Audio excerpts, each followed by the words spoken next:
founding, I'm not too concerned about those words, but that is what happened starting in the 1890s, and it's still going on today. So there should be no confusion in anyone's mind. If you're confused, it's your confusion. It's because either you don't know the facts, or you're afraid to actually use the real language that describes the process that took place and is still taking place today of settler colonialism. And we could talk about that more, but our time is limited. Imperialism is when a large, powerful country takes over somewhere else. And that is how Zionism manifested. Probably everyone here knows something about the Balfour Declaration, that the United Kingdom had a policy that they would establish a Jewish homeland in Palestine. That is taking over another country. They did that as part of their imperial design. They said that during World War I, when they were fighting against the Ottoman Empire that had controlled that part of the world for something like 800 years, and they wanted to get Jews on their side, hoping to bring the United States into that war because they believed the Jews would have influence on the government of the United States, so that Great Britain could control that part of the world, so that they could have better trade routes to India, where they controlled at that time, talking again about the 19-teens. That's imperialism. The earliest Zionists, talking again about the 1800s, were non-Jewish English church people that in their mind they saw this idea, they could get the Jews to go there and reclaim it. That's imperialism. What other language do we have here? I want to say a little bit more. Restoration of self-determination. So I want to talk about that a little bit, and I don't want to talk too long for you all. The whole concept of self-determination of ethnic groups, ethnically defined groups of people, is a recent concept that arose in the mid-1900s. The idea that all people have a right to self-determination. It is enshrined in documents from the United Nations. But that's a new concept. I'm going to just stretch this out a little bit and say that for centuries and centuries, people lived mingled among each other. They had other ways of organizing themselves into countries. There were kingdoms, dukedoms, princedoms, all kinds of things that we don't even remember anymore. There were enormous, multi-ethnic, multi-religious, multi-language empires. Think about the Habsburg Empire, the Austro-Hungarian Empire. People from many, many different religions, many languages, many ethnic groups lived mingled among each other for hundreds of years. They were ruled by an emperor, but that's how that was. And in the 1800s, with the rise of nationalism, which may not be such a great idea after all, they came up with this idea of the right of self-determination of nations, right? So the Bulgarians get Bulgaria, the Romanians get Romania, the Hungarians get Hungary. You get what I'm saying. Some of you are old enough to remember Czechoslovakia, but then we have to have Czechia, and now we got Slovakia, right? You understand what I'm saying? This whole concept of self-determination is a new concept. Is it a natural thing? Does it have to be? Does it have to be that the Jews get the same kind of self-determination as, let's say, the Greeks do in Greece or the Portuguese do in Portugal? There are many, many, many, many nations in this world that don't have self-determination. We don't need to look any farther than just a few miles away from right here, right? 100 years ago, the Haudenosaunee people from here sent a delegation to the League of Nations saying, we're a nation, recognize us, right? The UK voted against it, Canada voted against it, US voted against it, many other countries voted for it, Japan voted for it. Other countries voted for it. So what is this self-determination? I'm just making a point that this is not an empirical thing that has to be. Jews had self-determination for centuries without a nation state as we have today. So the idea, the restoration of self-determination is a mythology. It's not real. If you go back, I'll just say, like, the time of Jesus, did Jews have self-determination then? They were living in a Roman subjugated vassal state, right? Herod, did the Jews have self-determination in the time of Herod? Right, so I'm just making a case here, like okay, maybe I've spoken enough, you kind of get my point of view. So I just say, in closing, this General Assembly should vote your conscience, vote the way you think is correct, but I would propose that if you adopt this particular resolution, despite what the resolution says, reality is that Israel was founded as an imperialist, colonialist, settler project. And the idea of restoring self-determination for the Jews it's like a concoction. It's a fabrication. It's not really real.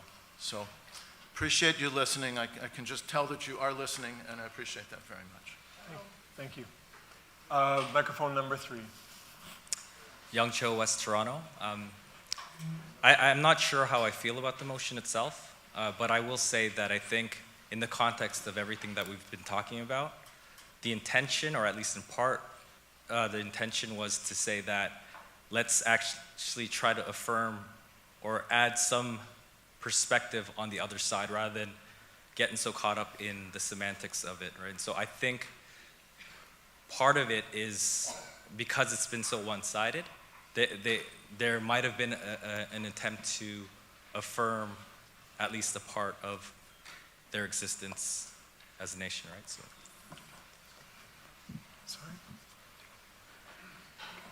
So we'll have the mover of the additional motion be the last speaker for this, and then we'll move towards a vote. Am I recognized, moderator? Yes. Yes, so David Clark from London. I want to say I'm really glad we didn't table this because I'm very pleased to hear all the perspective, including from our moderator, our esteemed guest, and all the perspectives that were shared. I think this is very, very helpful. I am a little puzzled that by the response that it's complicated. Indeed, it is complicated, and that complexity was not expressed in the report. And to say that we should be going back before 1948 and so on, this is all true if we were having a discussion more broadly about broader themes, but the motion is about how the language in the report describes 1948. Moderator, I'm being told we should be thinking before 1948. Indeed, but I am responding to how the report characterizes 1948. So I am puzzled, very, very puzzled by that response. Indeed, I would concur that discussing before 1948 is important, but I think the report describes events of 1948, and it describes them in this way. A couple of my colleagues, fellow commissioners, asked me about potential amendments, and they said, well, I think this might be more likely to pass, or I think that might be more likely to pass. And I really appreciated them coming up to me and speaking with me, speaking their disagreements with me in a constructive way. But my response is, I wouldn't want to adjust it because this is true, and this is what I'm committed that this is I wouldn't have written this motion if I didn't believe it was historically accurate.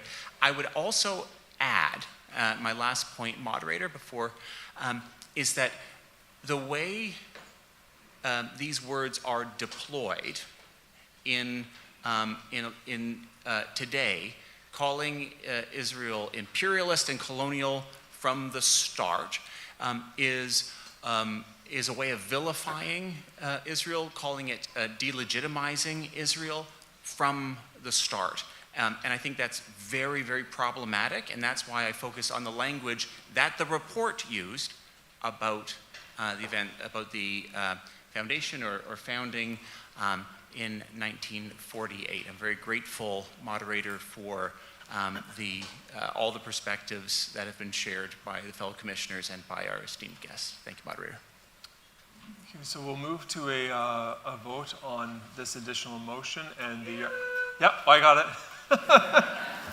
Yes, Yars would like to give an advisory vote on this matter. So Yars and student representatives, all in favor of the additional motion? And those who are opposed? Commissioners, you have been advised. And now I'll put the question to commissioners. All in favor of the additional motion? And those who are opposed? The additional motion is defeated. Moderator, I've forgotten my words now. Report as a whole. The report as a whole. We do, so hang on a second before we, microphone number 2. Moderator, I wish to register my dissent. Clark, London. Microphone number 4. Wilson, Algoma North Bay, my dissent, please. Microphone number 3. Moderator, before the report as a whole is adopted, I believe there's one word need to be corrected on page 25 of the summary reports. The word sections, I believe, was intended to read sanctions. And if the summary is all that is being read by those who haven't read the whole report or won't read the whole report, who are not commissioners, I believe the summary should be accurately corrected. I can only thank you, Mr. Hurd. I went through that report and I changed sections to sanctions in 2 places. How did I miss that one? Thank you.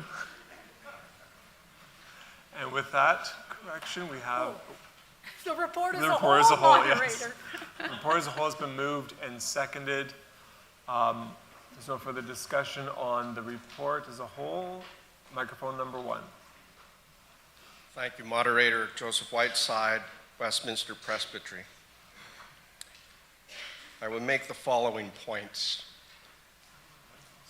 This extraordinarily one-sided full report is full of political bias that properly belongs in the documents of a certain political party rather than the Presbyterian Church in Canada. Sorry, we're adopting the report as a whole. I'm commenting on the report as a whole. Is that a lot?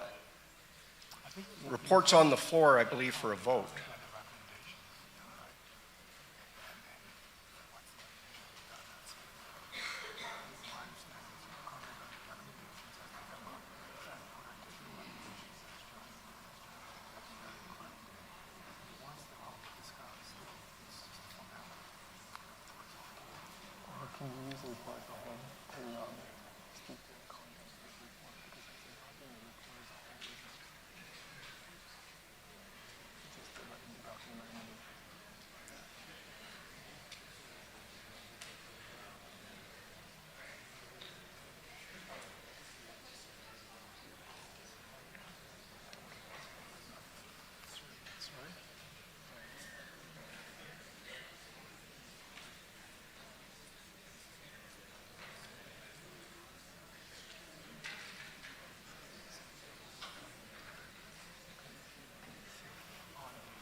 So I would, at this point, see the comments about the overall report are perhaps not in order at this time, given that we've had fulsome discussion about the recommendations by which we've had a chance to express our thoughts regarding the report and the content of the report, and we've done thoroughly through the various recommendations. At this point, we're more or less doing a formality to adopt the report as a whole with respect to the recommendations. And yes, that does include the whole report. My suggestion at this point is that when we do the report as a whole, commissioners can record their dissent, and perhaps recording your dissent and providing the reasons would be a fitting way to go about your concerns with respect to the report as a whole. As long as the words of a dissent are in the proper order, they get included in the minutes. And so the reasons for dissent, your voice can be expressed in the minutes of the acts and proceedings. So at this point, I think we'll just proceed with the motion to adopt the report as a whole. And if you do not like the report, you are free to vote against the report and record your dissent. And you're welcome to challenge the moderator. I would never intend to challenge a moderator. As a new commissioner, I appreciate your clarification. It's been most helpful. Thank you. Microphone number 4. Moderator John Wilson, Algoma North Bay. Respectfully, I challenge the ruling of the moderator on the adoption of this report. I hand over to you. You and I can start. Yes. Is this mic on? Thank you. So the moderator has ruled that the comments that the commissioner would like to have made would be ruled out of order because at this point we're just adopting the report as a whole, and if you don't want to support that, then you can record your dissent and send your reasons for dissent in writing. So that's the ruling of the moderator. So it's a simple question: do you support the ruling of the moderator or do you not? I'll ask the question, before you raise your cards, I'll ask the question, those in support. If you are supporting the moderator's ruling, hold your cards up, and the clerk and I, the deputy clerk and I will count them, unless it's pretty obvious. So, those in support of the moderator's ruling. Thank you very much. Those opposed? The moderator's ruling is upheld. Try one more time. 3 strikes. I'm going to try one more time to get this. Moderator, the report as a whole is moved and seconded. Report as a whole has been moved and seconded. It is now before you to vote on. Commissioners, those in favor of the report as a whole? And those who are opposed? The report as a whole is adopted. Thank you, Microphone number 1. I wish to record my dissent. Thank you, moderator. Name, please. Joseph Whiteside, Westminster Presbyterian. Thank you. Microphone number 2. Moderator Charles Torrance, Presbyterian of New Brunswick. Move to lift from the table the motion, or the amended motion from, not yet? Just hold, Okay. but stay right there. I'll stay put. Yep, stay put. Philip Murray, Presbyterian of Westminster, I register my dissent.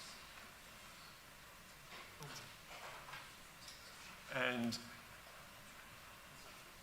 if that's it, we'll thank you, Dorcas, and I appreciate, again, your visit to our assembly. And thank you. I'll see you later.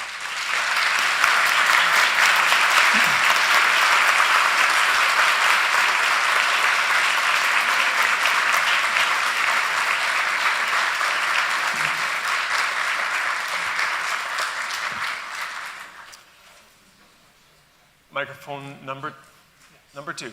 Hi, Moderator Charles Torrance, Presbyterian of New Brunswick, Ayar. I think you can guess where I'm going with this. I'll move to lift from the table the amended motion regarding Creefels that was put on the table last night. And do we have a seconder? Yes. Seconder is Maeve Ford from Presbyterian of Waterloo, Wellington. All right, thank you. Charles Torrance. Your name again? Your name again? May Ford. Thank you. So the motion to lift from the table the motion regarding from the McLean estate is now before you. All those in favor? And those who are opposed? We'll now bring that motion that's been lifted. We need to bring the motion back. So once we get the motion up before us, we'll go to microphone 2. We'll just wait for a moment.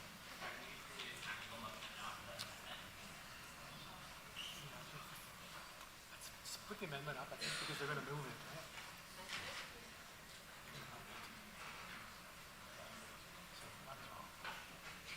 So we were at the amendment to the amended motion, right? So we're dealing with this.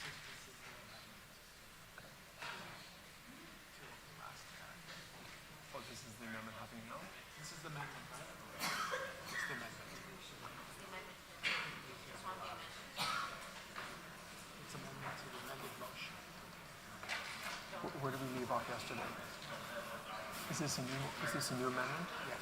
Okay. This is the yours amendment. Okay, so what I understand we're dealing with is an amendment that's being brought to microphone number 2. Yeah, Moderator Maeve Ford from Waterloo, Wellington, and we have before you put forward another amendment which has been seconded by J. McDonald Lee and is, yes, thank you. Moved by yourself? Yes. Okay. So we now have an amendment to the amended motion that is now before you. Questions, comments?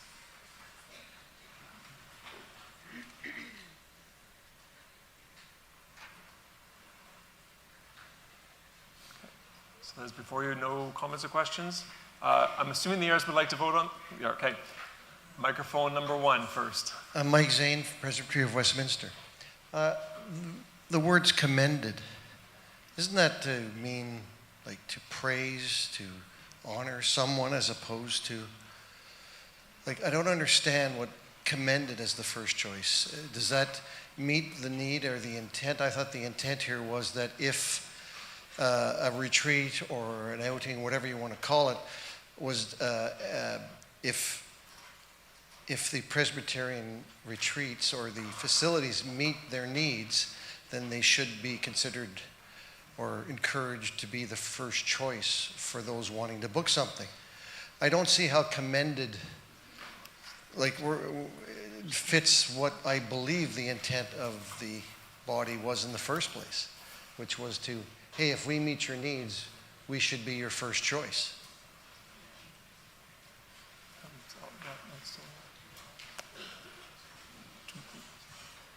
Microphone number 3.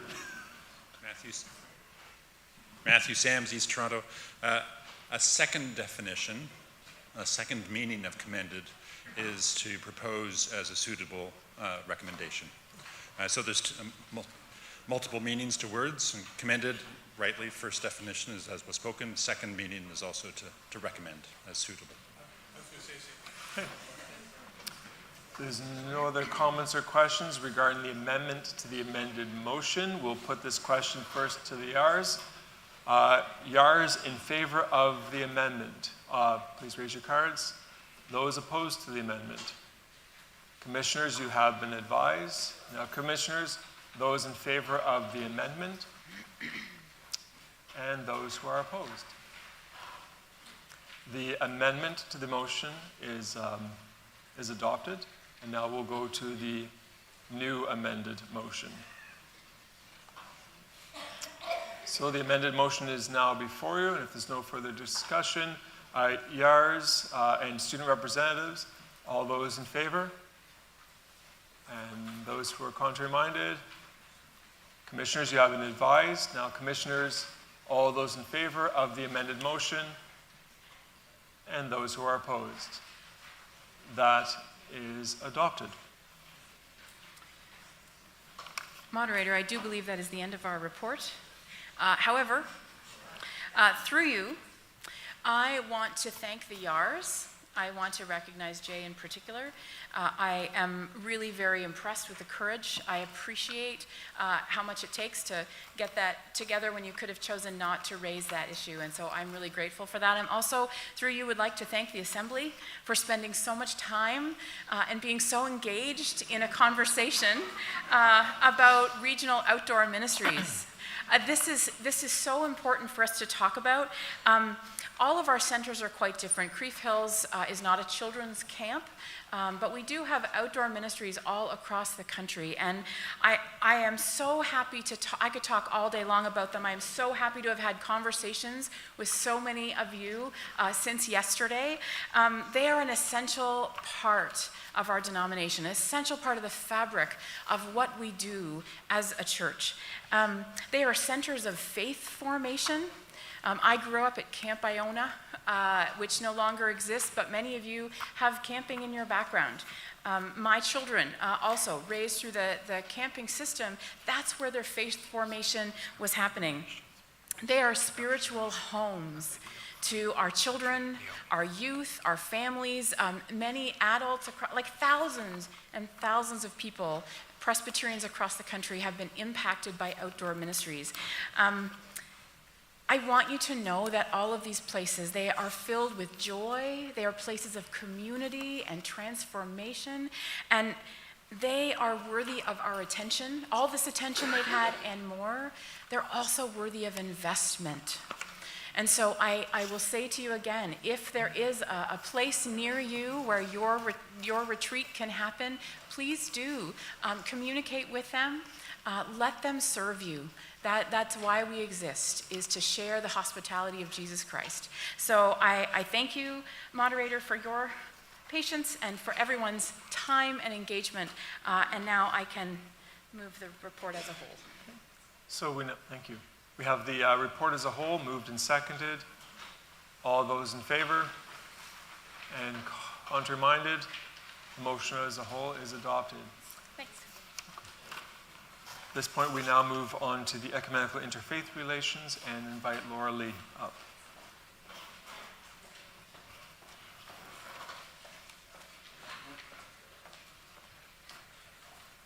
Moderator, General Secretary, Commissioners, and esteemed guests, I am humbled to be your ecumenical and interfaith convener.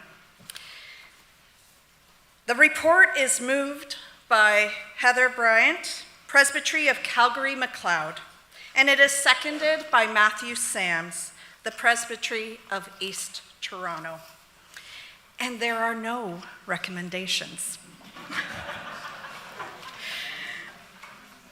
It is with gratitude and reverence that I get to rise and introduce the report of the Ecumenical and Interfaith Relations Committee to this, the 150th General Assembly of the Presbyterian Church of Canada. And what a celebration it was last night. And I'd like to thank the YARs for getting the party started.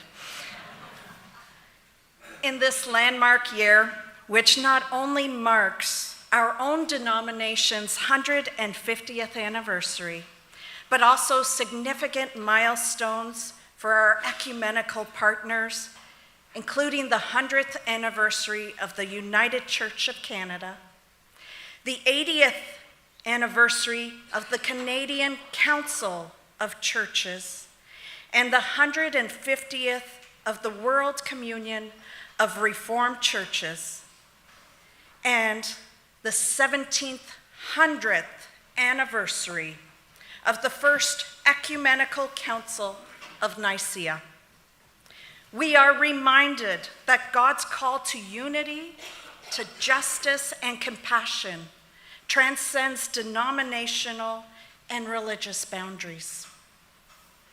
Our committee exists to nurture relationships and to foster dialogue, which we see here today in this governance, both within the body of Christ and with the people of all other faiths.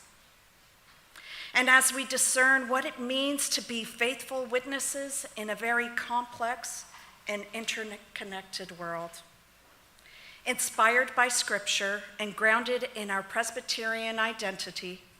Our work is shaped by the commitment to love and to serve our neighbors, to seek peace and reconciliation, to stand for justice, and to listen with humility and with respect. We give thanks for the dedication of leadership, such as individuals like Reverend Amanda Curry, who is now serving as the president of the Canadian Council of Churches, and others who represent us nationally and globally in ecumenical forums. We celebrate recent milestones that I really wanted to highlight, such as being a board member on the Canadian Council of Churches, as they celebrate their 80th year. And we are anticipating this year the General Council of the World Communion of Reformed Churches later this year. We are so grateful for the friendship and the shared witness that's deepened through the week of prayer for Christian unity and for the presence of the ecumenical guests at this assembly, including those that you will be hearing from today and tomorrow, such as Reverend Dr. Sitri Naomi and the Reverend Jihan Oh. At this time, I'd also like to give thanks to God for concluding their terms on our committee, including Dr. Heather Bryant of the Presbytery of Calgary-McLeod, whose faithful service we honor with a deep appreciation. I don't know if you can put a hand up, Heather. Thank you so much for serving with us. And I would like to also include in that who has served 2 full terms, the Reverend Ken Strite, who has faithfully served and made significant contributions, embodying the church's dedication to unity, understanding, and action across communities. We would like to present this report as a whole, and you're welcome to certainly reflect and read the full report and its content in your reports. We have the report as a whole, which has been moved.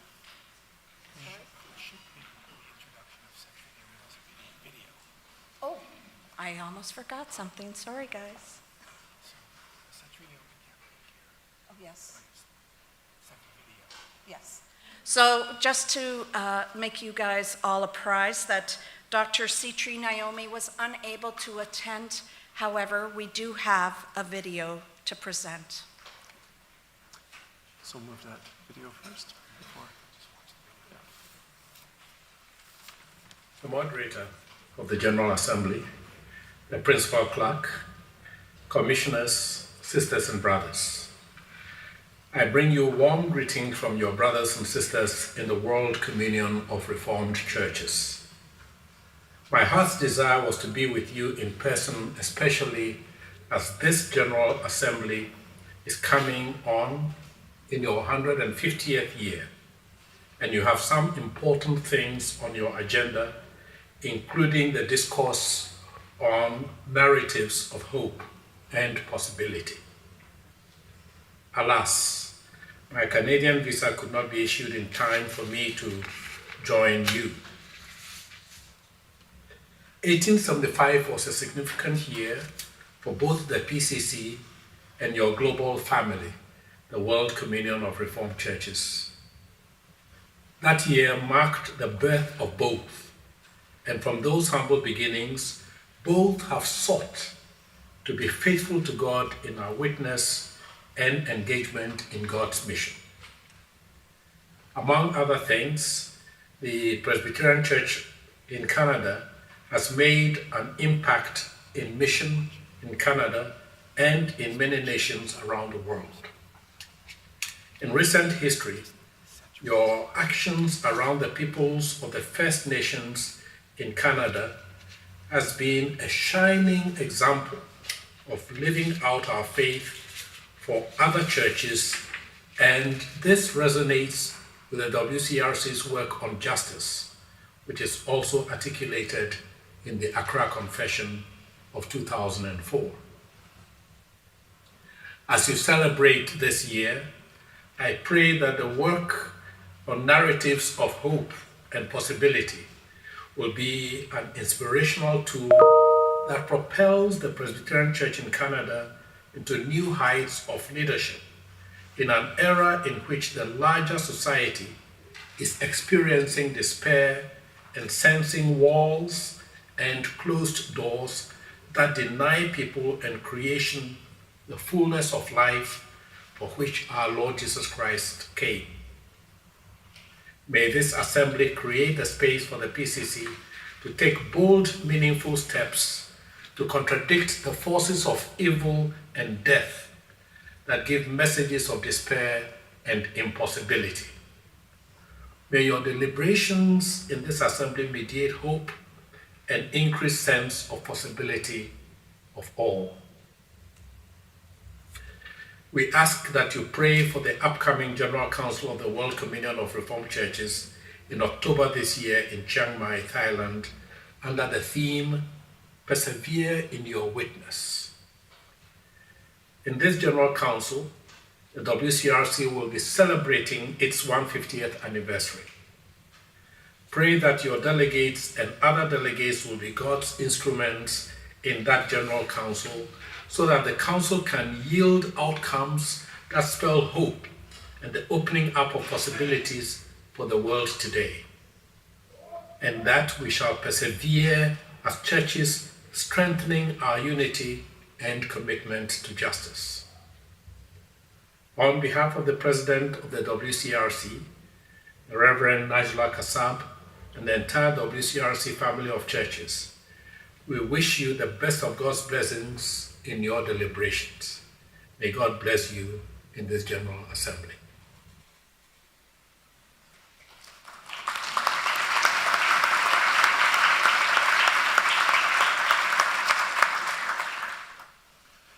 It is my understanding that the Reverend Dr. Setri Naomi is watching the live stream at this time, and so deep appreciation, Setri, for your words of encouragement to our assembly this day, and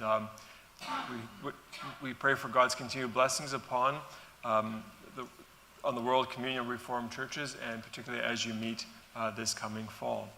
It is my understanding that our camping and youth consultant from the Central Atlantic provinces, Helena Human, will be part of the Presbyterian group attending. So thank you again for your message to us and for your words of encouragement. Thank you. And for the report as a whole, right? Report as a whole. So the report as a whole has been moved and seconded. All those in favor? And contrary minded?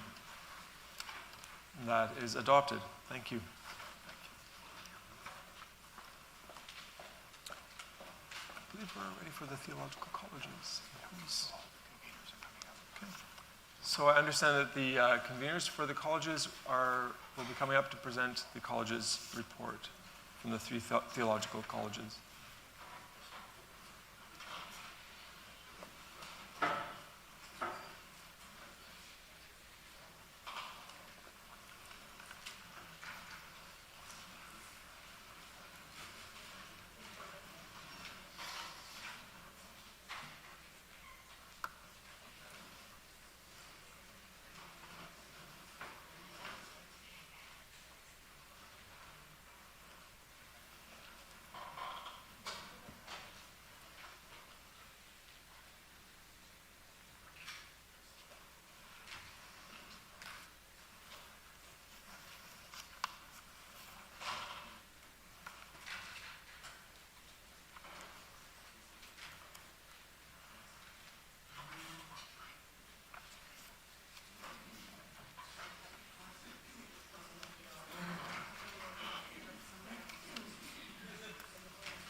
with Montreal.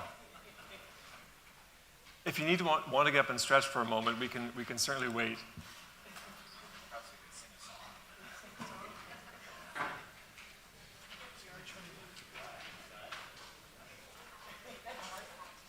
Sorry?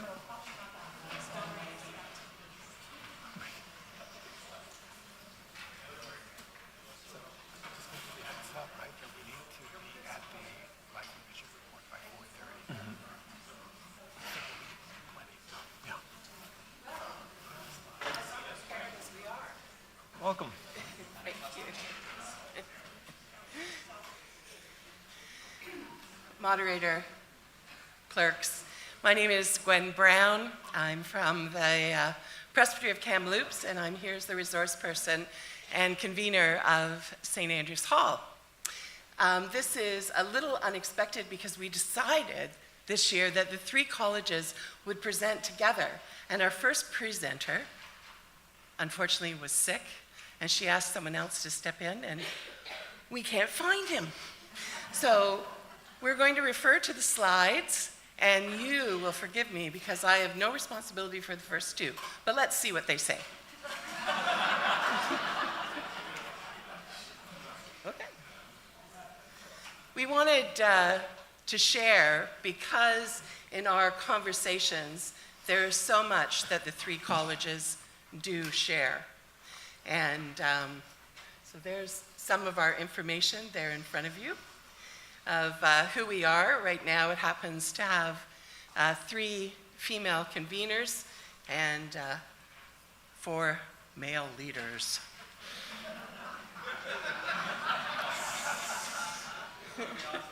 Well, yeah. We are indeed spread across Canada. So Knox, as you know, is located in Toronto, in Ontario. PC is in Montreal, in Quebec, and St. Andrew's Hall and the Vancouver School of Theology are located in Vancouver, in British Columbia. This was my slide. All of the colleges offer Master of Divinity courses. Still, I know that lots of you have been chatting about where our students are. Well, they're still coming, and we encourage you to speak to anyone who has a heart for Jesus at any stage in their life to consider an MDiv. There are doctoral degrees that are also offered, and a variety of different degrees and certificates and diplomas.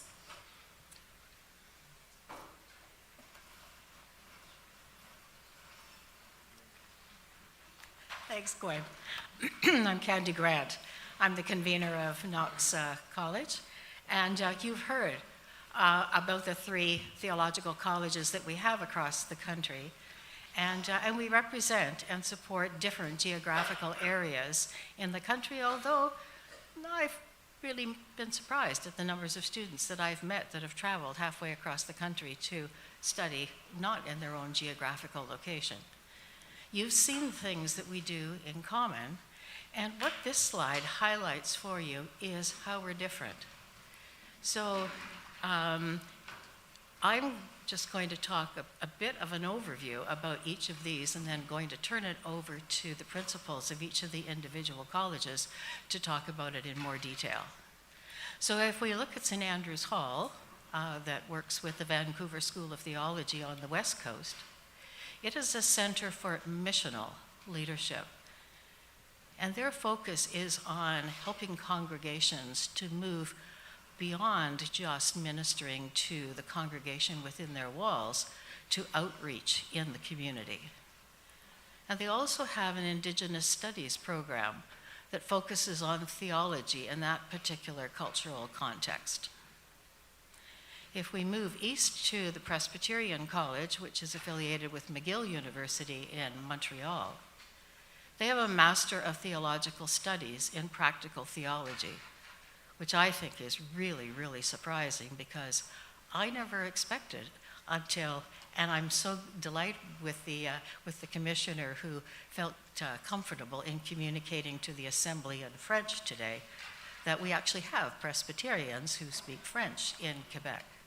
So this is a Master's of Theological Studies in Practical Theology, and practical theology is about taking theology into the churches, in worship, in pastoral care, etc.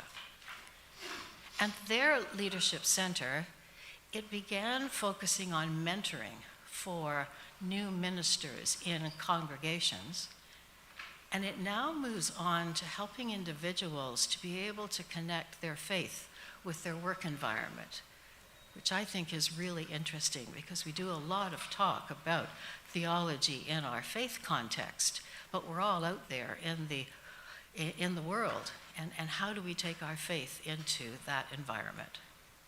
And near and dear to my heart is Knox College, Toronto School of Theology, affiliated with U of T. We have a Master of Psycho-Spiritual Studies, and I'm going to read from my notes, just so that I get the words right. This integrates psychology and spiritual aspects of the human experience to enhance mental health. And Knox College has counseling centers where they offer these services to students at U of T and others, but mainly to students at U of T, which is part of the study program, but also helping to deal with mental health issues in the university environment.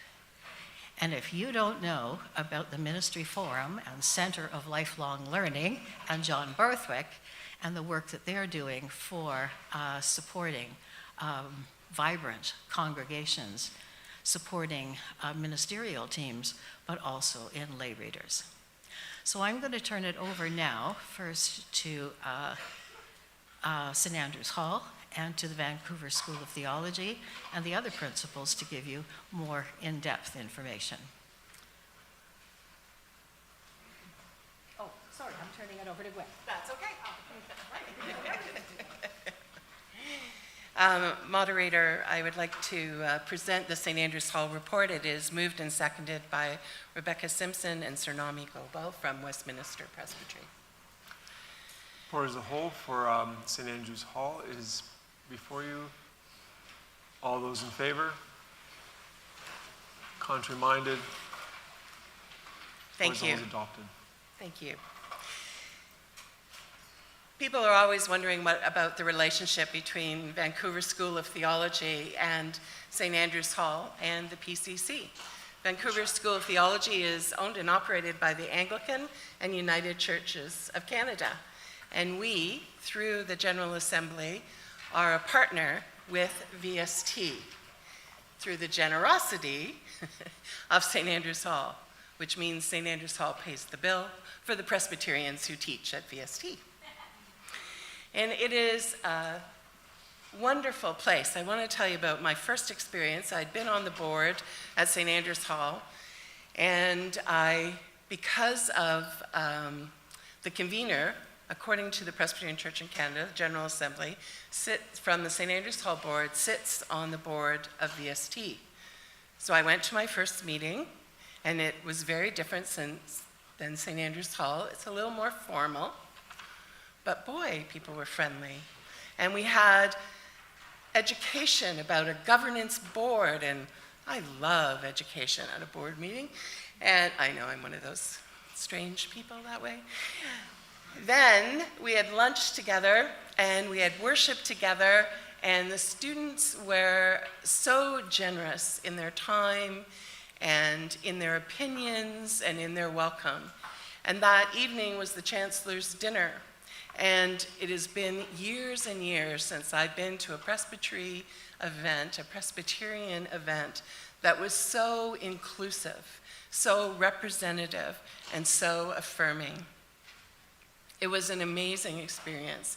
And over the next few years, I have learned about how affirming VST is and how inclusive it is, how the faculty deeply care for their students and for each other. And so I once again encourage you to consider Vancouver School of Theology. Now, if you're a layperson and you're not ready for that call yet, come to St. Andrews Hall. So St. Andrew's Hall has great programs, and we're expanding it. We have hired a full-time Christian Center for Missional Leadership director, and he is doing some wonderful things with Tim and with Ross and with Amanda. And there are lots of courses that are going to be offered, so I would tell you to keep tuned for those. When my first board meeting 6 years ago, we learned that we needed a new dean. And so within that first year, we hired the incredible and talented and enthusiastic follower of Jesus Christ, known to you as the Reverend Dr. Ross Lockhart.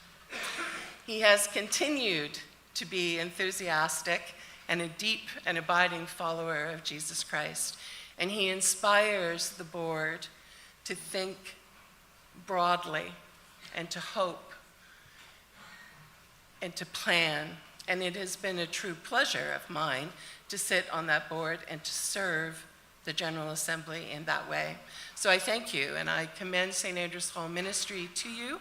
And here is the Reverend Dr. Ross Lockhart. Thank you, Gwen, for that kind introduction of our report. Moderator, it's a joy to take just a couple of minutes and to build on what Gwen has shared, and I'm delighted the colleges are presenting together today. As Gwen was speaking, this is such a momentous year, 150 years for the Presbyterian Church in Canada, and we're marking 70 years of St. Andrew's Hall and as a theological college of the Presbyterian Church in Canada, as a faithful witness to the gospel on the campus of the beautiful University of British Columbia. The vision of our founders, who were faithful lay people from across Western Canada, who petitioned the legislature in Victoria for land and for a charter for a Presbyterian college that became St. Andrew's Hall. Their vision was to build a Christian community where gospel-based learning and shared life together would serve as a witness to the university and well beyond. And for 70 years, St. Andrew's Hall has equipped leaders, ministers, elders, and lay people in churches across Canada to nurture and develop Christian community. At the same time, St. Andrew's Hall has modeled its commitment to intentional Christian community through its residential life, which serves as a spiritual home away from home for scholars, students, and their families in the heart of one of Canada's great research universities.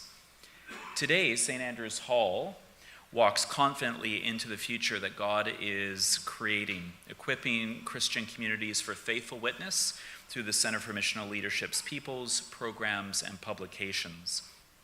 As Gwen mentioned, this past year, we welcomed the Reverend Dr. Mark Glanville from Regent College as our new director of the center. Mark brings a wealth of pastoral experience and academic research, writing, and teaching on the missional church from both Australia, his home country, and Canada, where he has lived for many years. Mark is leading our focus on equipping leaders for the wider church, both ordained and lay leaders, through in-person and online education. The Sacrament Elder Program was offered twice last year through CML, equipping nearly 100 elders across the PCC, some of whom I've met at this General Assembly, to lead worship and provide baptism and the Lord's Supper to those in their home communities. Our missional certificate program welcomed 14 congregational cohorts across Canada this past year, helping churches, many of them without clergy, to discern God's leading and to experiment in mission in their local context. This year, as St. Andrew's Hall turns 70, CML marks a decade of ministry, building on the previous decade of equipping the church through our Elders Institute. We are grateful for the opportunity to serve God by strengthening the leadership on the ground in the PCC, including through the production of resources for the church, including 2 new books published in the last year through the center. As Gwen mentioned, in addition to equipping Christian communities through CML, St. Andrew's Hall has a partnership with Vancouver School of Theology, where we fund Presbyterian theological education and provide professorial resources to help train future Presbyterian ministers. We're especially proud of our Master of Divinity graduates this year and their upcoming impact on our denomination. At the same time, St. Andrew's Hall lives out its call to discipleship as an intentional Christian residential community, home to more than 250 scholars, staff, students, and their families. We have our own playground, which is lovely, who share life together through worship, meals, service, and recreation. As you can see from these pictures, it has been another rich and rewarding year of community life that includes weekly worship, Wednesday soup nights, sanctuary mental health programming, children's activities, the Alpha Marriage course, a vocational discernment program for undergraduates, as well as representing the PCC through the UBC Multi-Faith Chaplaincy community. What makes this community possible is the amazing people who contribute to the common life of the Hall.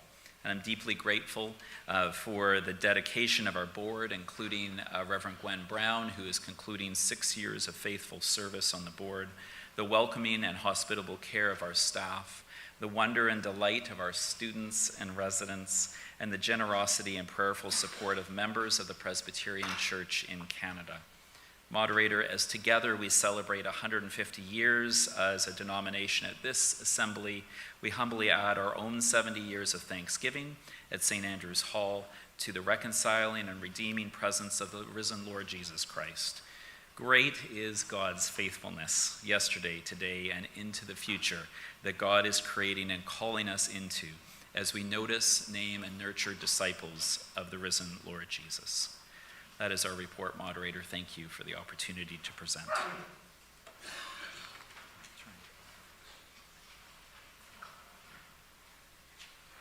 Moderator, I would move our report as a whole. Report as a whole has been moved and seconded. All of those in favor? Contrary-minded? Report as a whole is adopted. Thanks so much.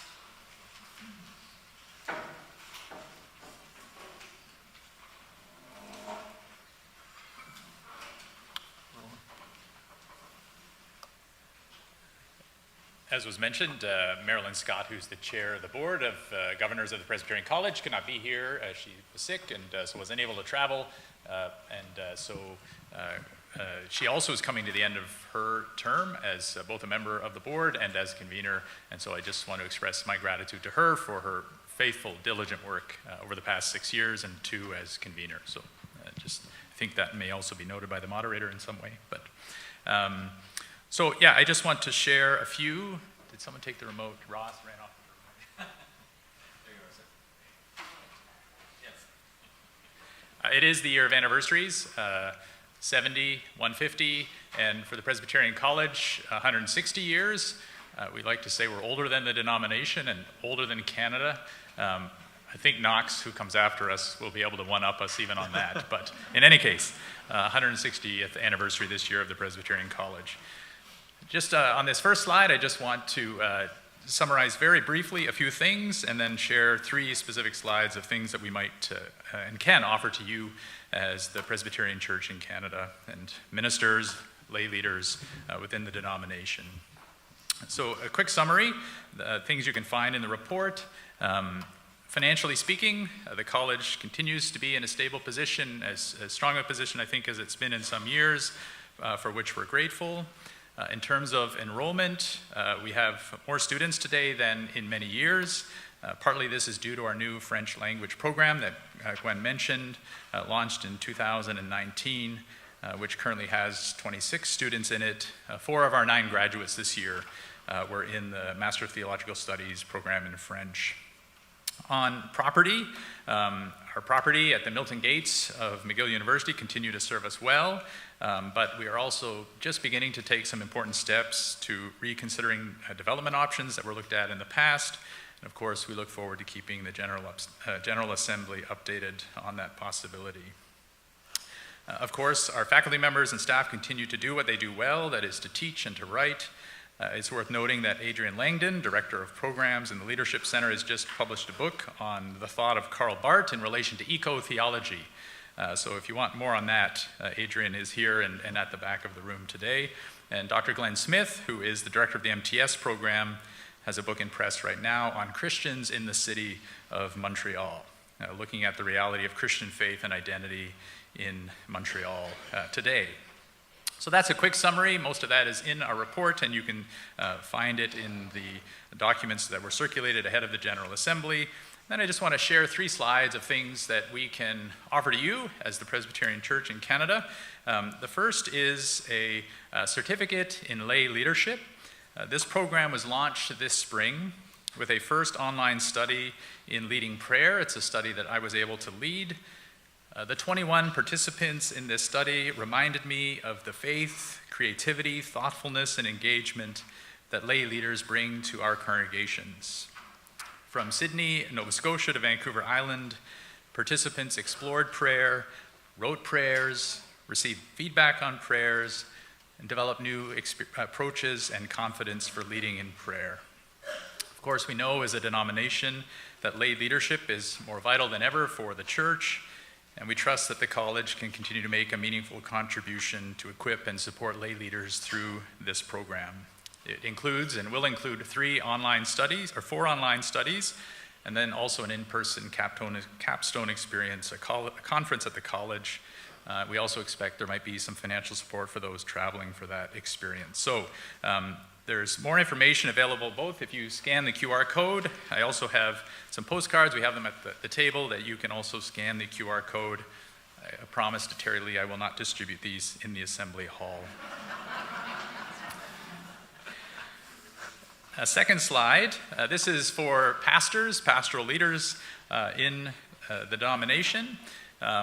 We know that, of course, that study leave is a usual part of clergy rest, renewal, and learning, and we're providing a moderately priced space to stay at the college. A suite has been renovated to provide a comfortable place to study and get away from your context of ministry.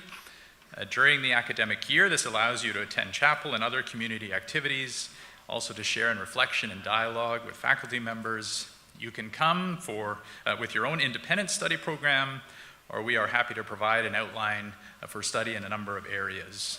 Montreal, of course, is beautiful in fall and spring. It's pretty nice in winter, too. We welcome you anytime. And this includes graduates of the other colleges as well, of course. In fact, our first participant, the first person to make use of it was a grad of Knox College. So anyone, all clergy are welcome to make use of that space. And again, there's a QR code there. And then finally, let me say something that may be just a little bit provocative, perhaps not.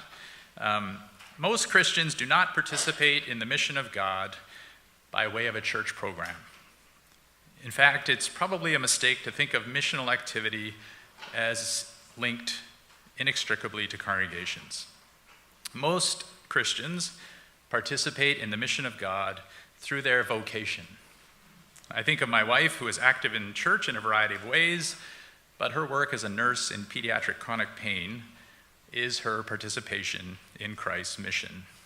She's active in the church, but she doesn't need a church program to become missional. But this is something we're trying to think more about, work more on, and develop programming in relation to. And so this QR code will link you to a practical resource document.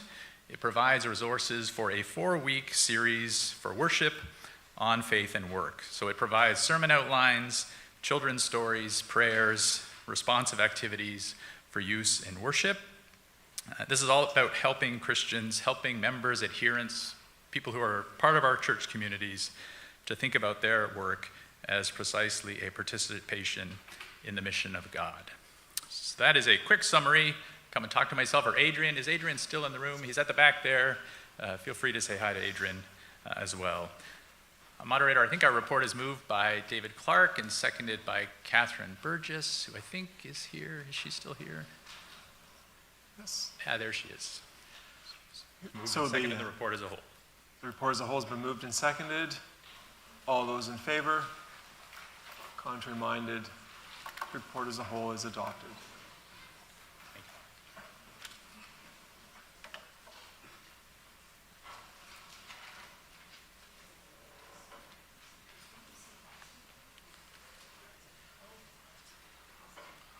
Moderator, thank you for the privilege to table our report. We have one recommendation which I will put at the end of the report, if that's in order with you.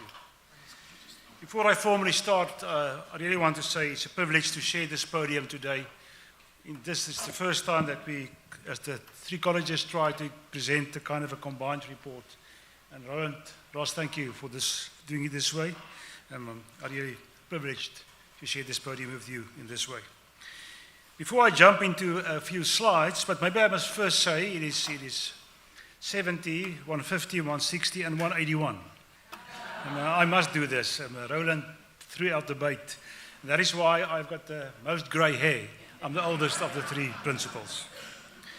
So before jumping into the few slides we have, just a few general remarks. At Knox, our MPS program that Candy referred to is still our fastest growing program. We are enrolling 23 students for the next academic year compared to 18 last year. It is also wonderful to communicate that our MDiv program has got a constant enrollment, a constant intake. Then we have decided to see if we cannot attract more PhD students. We have 4 new scholarships of $42,000 annually, and we hope if students who take up these scholarships can do the PhD on a full-time basis. Another exciting thing that happened at Knox is that we had an EDI assessment of the college in the past year. The outcome was quite positive. Kenny can agree to that, and we are now working on the recommendations flowing from that report. Then if I can kindly move over to the slides, in our mission and vision statement we have 4 strategic priorities at Knox College. The first one is to attend to spiritual care and mental health. And the second one is to focus on congregational vitality and growth. As the arm of our focus on spiritual care and mental health, we've set up the Knox Counseling Center. And I'll say something more about that now. And as the arm of our congregational vitality and growth priority, we have set up the Center for Lifelong Learning, of which we will have a video in the end. So if I can say more about the Counseling Center, it was established in September 2024, and it provides high-quality clinical training for students in the Master of Psychospiritual Studies program at Knox College. In its first year, the center supported 4 clinical interns, offering hands-on experience that prepares them for meaningful careers in psychospiritual therapy. Quite impressive that from September 2024, when we had kind of a soft launch of the Counseling Center, up to April 2025, we delivered 460 clinical hour sessions to University of Toronto students and members of the general public, solidifying its role as a vital community mental health resource. And we do this for free. We see this as this is what we can give back to the church and the community. Looking ahead to 2025-2026, we plan to expand our internship placements by 50% by placing 6 interns the next academic year. We have registered 6 interns. We want to grow our clinical capacity, meaning offering more counseling sessions, evolve into a research hub for spiritually integrated psychotherapy, advancing holistic mental health care. So we really want to change this center into a research center also. And because it is growing so fast, we have to hire a coordinator to manage client intake and assign clients to therapist interns. In addition, we want to secure funds to cover costs for a coordinator and technical supervisor during the summer term. So what happens is, in most cases, over the summer term, all the counseling centers at universities close down. We don't want to close down. We want to continue our services through summer. But that means we have to spend money. We want to expand our physical space by adding 2 additional soundproof booths to accommodate our growing clinical team, and that sound booth there is what we have. We have 2 already. We want to launch a research project initiating practice-based research in spiritually integrated psychotherapy. All Knox asks from you in this regard is if you know about someone in your church, in your community that needs spiritual counseling. They must just go to the website, they must register for a session, and we will provide those services in most cases for free. The other arm, as I said, is our Lifelong Learning Center, and there's a short video now I want to share with you.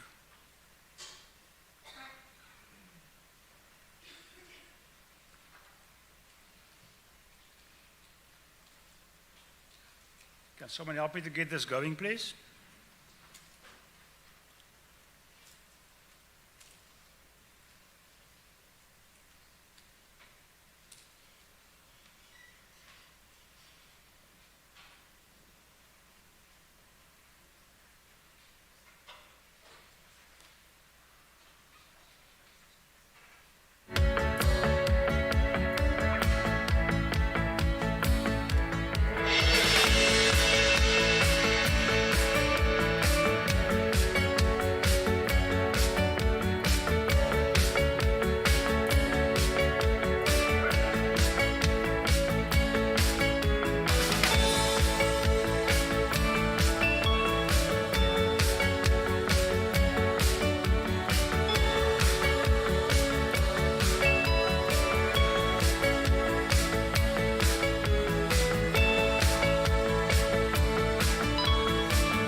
So this center was established in 2023, and we then appointed the Reverend John Borthwick as our director. And it was established as a 3-year pilot project by the board.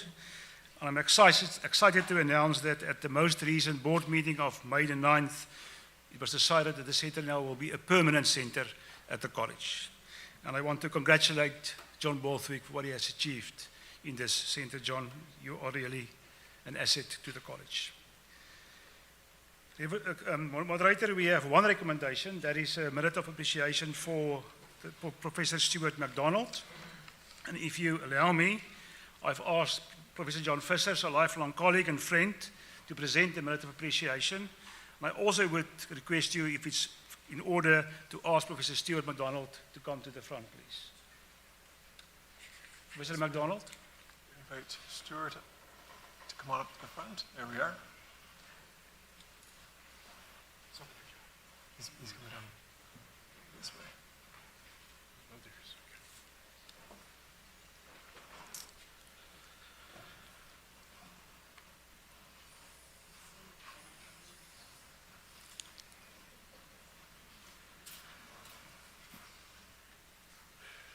Moderator, commissioners, Principal Van Eck, and friends, it's my deep honor and my privilege to read for you the minute of appreciation that's been prepared by the Board of Governors of Knox College to recognize my dear friend and colleague of over 50 years, the Reverend Dr. Stuart MacDonald, for his outstanding service to this denomination and to Knox College, to the Presbyterian Church in Canada, as we celebrate and honor and recognize his retirement.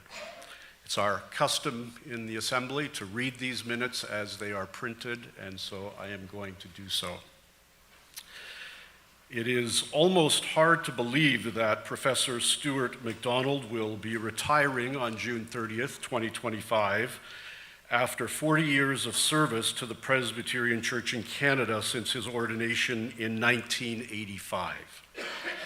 Over these 4 decades, Professor MacDonald served 11 years in congregational ministry, I believe in 2 different congregations, and dedicated 29 years of distinguished service at Knox College. Professor MacDonald joined Knox College as an assistant professor on July 1st, 1996.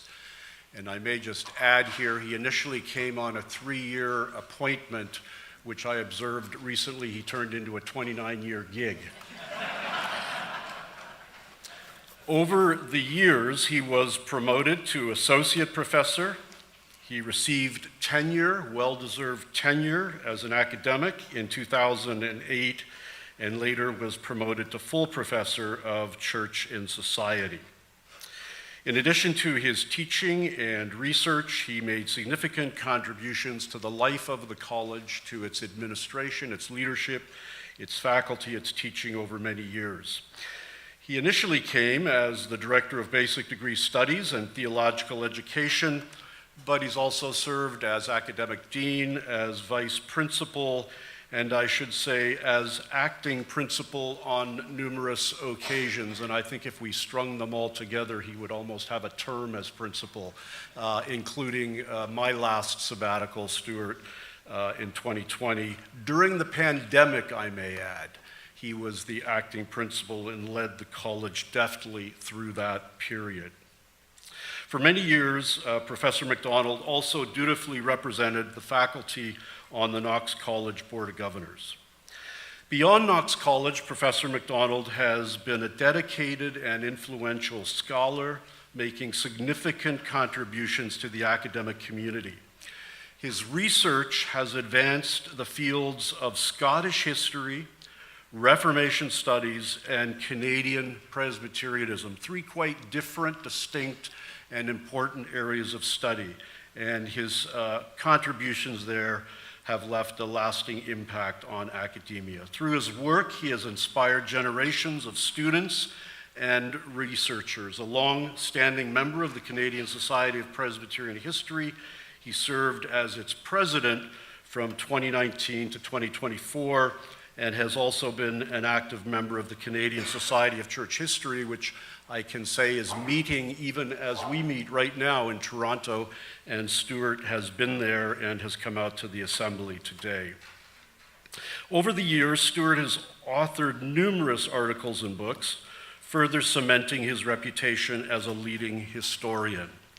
Among his noteworthy publications are The Witches of Fife, Witch Hunting in a Scottish Shire, 1560 to 1710, Leaving Christianity, Changing Allegiance in Canada since 1945, which he co-authored with Brian Clark, and his new book, his latest book, Tradition and Tension, The Presbyterian Church in Canada, 1945 to 1985, also published by McGill Queen's University Press. The Minute of Appreciation says it's set for release later this year, and I'm going to divert from the script for a minute and say it is out. And it is just out this week, and it's available now. I think there may be some copies still at the Knox College booth, so I'm going to promote this book for Stuart and for the college, but also it'll be available on Amazon starting on June 10th, 2025. Now, June 10th may not mean much for you, but June 10th is the day that the United Church was founded in 1925. I'm sure it's totally a coincidence. But I do want to say that as we as a church think about the future and the hope that we have in Christ and the narratives of possibility and hope, that it's really important for us to ground our thinking in the history of who we are. I'm sure the Committee on History has already said this, and I think Stuart's book is going to make a very profound and significant contribution to help us do that. We give thanks to Professor MacDonald for his dedication and many contributions to Knox College. The college has been enriched by his presence, benefiting from his vast knowledge, his experience, and his unwavering commitment. We've enjoyed his sense of humor. We've been uplifted by his singing and his guitar playing at services and music. Many of you will know Stuart is an accomplished guitarist and singer-songwriter. His wisdom, his steady guidance, his thoughtfulness, and his caring presence will be deeply missed. A mentor to many colleagues, he has modeled both ethical scholarship and faithful servanthood. And so the board, moderator, and to the assembly expresses its appreciation for the Reverend Dr. Stuart MacDonald for his remarkable career, his dedicated service to the college and to the Presbyterian Church in Canada, and the profound impact he has made on our community. We will always remember him as a good and faithful servant to the college, and the church will continue to celebrate and work with him as he goes forward. But we wish him all the best, God's richest blessing in a well-deserved, well-earned retirement. God bless you, my friend.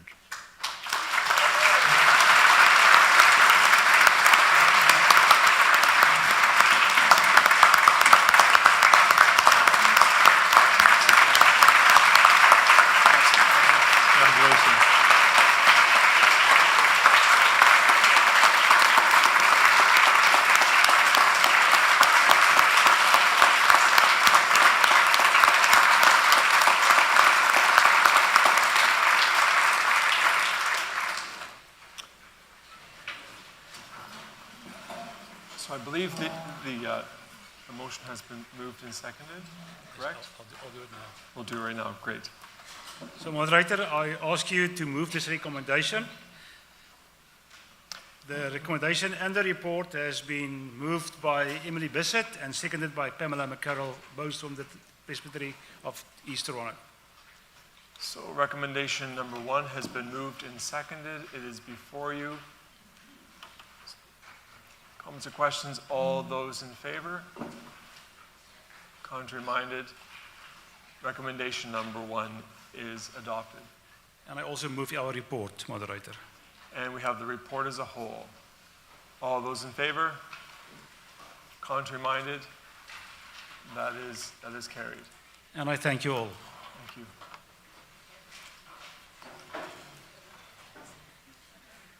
Just need the presentation back again. Okay. Do we know I how? wouldn't touch that. I mean, you Okay. touch that. I don't. Sorry?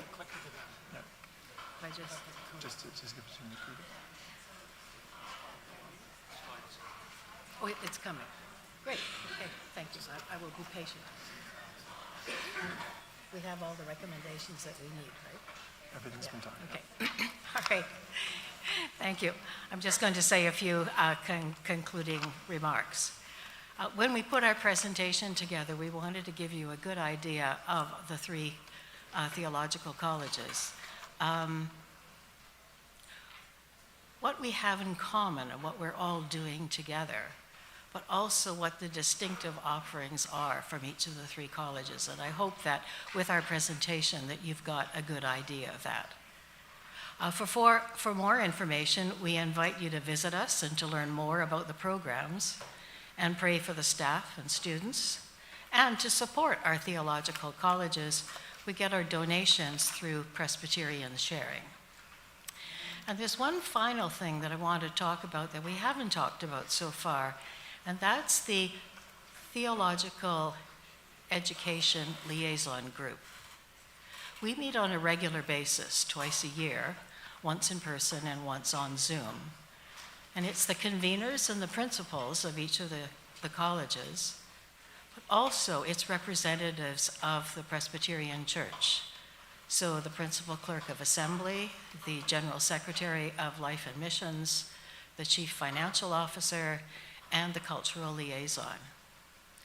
And one of the important things of that particular group is that it's talking about what we're doing, because goodness knows we can, if we look across the church, there's certainly lots of duplications and ways that we could share and build on and communicate and market what other people are doing. And so the purpose, one of the major things that we focus on is understanding what's happening, how can we get the message out. And we're really looking forward to, and we've been following the story of narratives of hope and possibilities. And we're looking forward as the theological colleges, as the ideas unfold, and how we can help in moving this out. So thank you very much for your attention. Thank you. Thank you. With the colleges, first of all, I want to express our appreciation to Marilyn Scott as the convener for the board of Presbyterian College, and our appreciation to you, Gwen, for your service on the St. Andrew's Hall Board of Governors. And our deep appreciation to the 3 colleges for your dedication to train and equip and prepare students for ministry, and also to prepare lay leaders for leadership within the church. It is deeply appreciated. And I think to offer a bit of word of encouragement to all churches is that as churches we get towards the annual meeting, we are willing to identify gifts of those who might step onto the board of managers to be treasurers, or we might call that a bit of arm twisting. But one thing that we may not do often enough, and that is to identify gifts of ministry within our lay leaders, within the people in our congregation, to consider a call to ministry. We so often need to have those gifts identified to encourage people to consider a call to ministry. And so I would encourage you to consider the gifts within your congregations of those who might step into leadership positions, and to encourage them to discern a call. So thank you for participating in that process of equipping and building up students for ministry within our denomination. Thank you. We have microphone 2.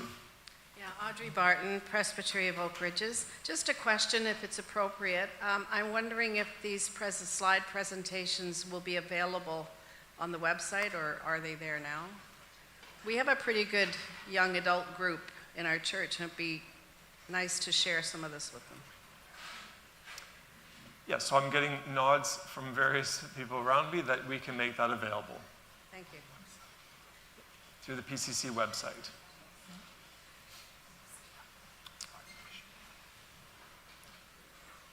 At this time, we'll call upon Life Mission Agency convener Donna McAveen.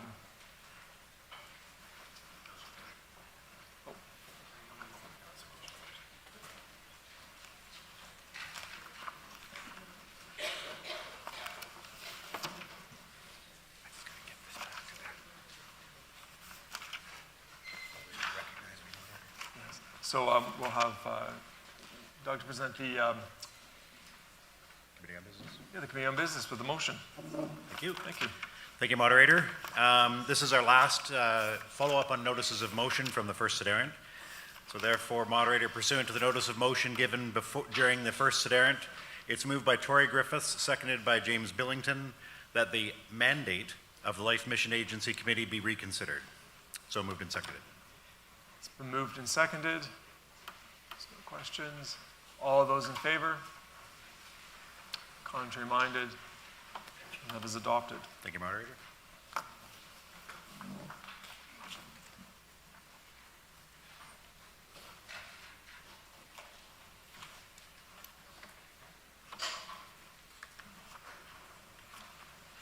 Moderator. My name is Donna McAveen, and I'm the convener of the Life and Mission Agency Committee. The mover and seconder of the one or two recommendations that are before you in the report of the Life and Mission Agency Committee are John Barrett, Commissioner from the Presbytery of Prince Edward Island, and Sue Senior, Commissioner from the Presbytery of Waterloo, Wellington. There are several consent recommendations, and I believe oh, there they are, up on the screen. So consent recommendations have been moved and seconded. They are now before you. We'll take this time to give opportunity for those who wish to have any of those listed there removed. By error, LMA 021 shouldn't be listed. Okay. So LMA 021 is not included on the consent recommendations. Moderator. Number 3. James Hurd, Presbytery of Ottawa. There are two that I would wish pulled for separate consideration.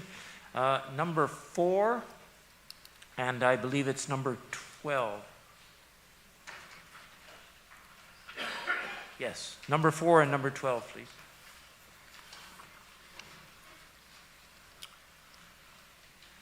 Okay. Time for anyone else? So 4 and 12 will be removed.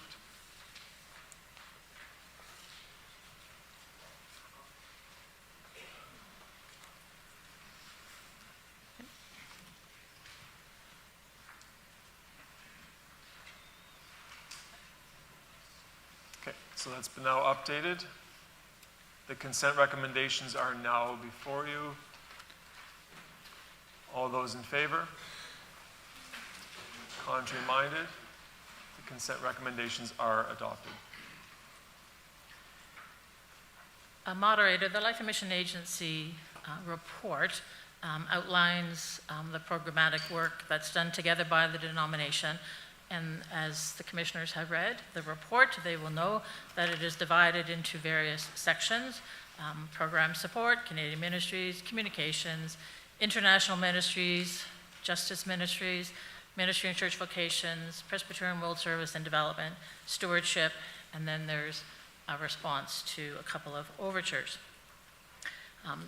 There is a great deal of important information contained within the report. Some of the sections there are recommendations pertaining to particular matters, and others are not, but the information, of course, is there and is vital. And as we just followed the reports from the colleges, and knowing that the colleges receive support through Presbyterian sharing, as of course so many other important work that is done within the denomination. Moderator, we would like to, before we move to the rest, or to the consideration of the recommendations, we'd like to show a video about Presbyterian sharing.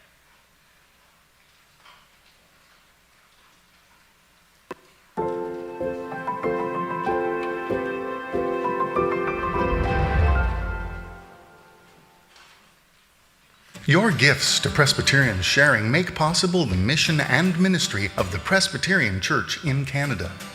Through these gifts, we continue Christ's ministry in the world God loves. We equip congregations to support renewal and spiritual growth. We share our experiences and study together as we grow as disciples. We provide courses, webinars, and printed resources to guide leaders and committees. We equip congregations to grow existing ministries and try new ones. We join our voices to speak against injustice. We support theological colleges as they teach ministers and lay leaders ways to address challenges in today's world. Through gifts to Presbyterian sharing, we help the church to become a welcoming and intercultural community that includes everyone. We assist the 8 ministries of the National Indigenous Ministry Council as they care for people made vulnerable by intergenerational trauma caused by residential schools. We participate in healing and reconciliation efforts between Indigenous and non-Indigenous people. We provide opportunities for young people to grow their faith through camps, conferences, and mission experiences. We accompany and support mission partners in Canada and around the world who care for vulnerable people and help build a more just world. We discern God's guidance for today and tomorrow as we reflect and act together through the General Assembly and its committees. When we put our gifts into God's hands, God does remarkable things. Thank you for your gifts to Presbyterian sharing.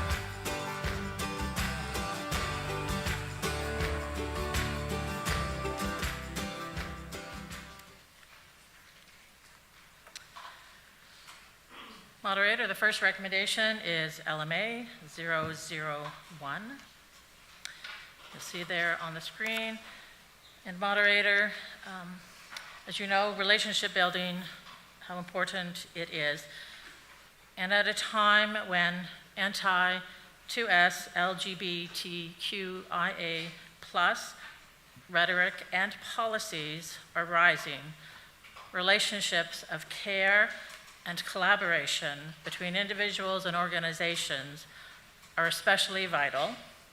So recommendation, which is before you, of LMA 001, asks the Assembly to encourage congregations to connect with ecumenical and interfaith groups to care for the safety, dignity, and human rights of Two-Spirit and LGBTQIA+ people.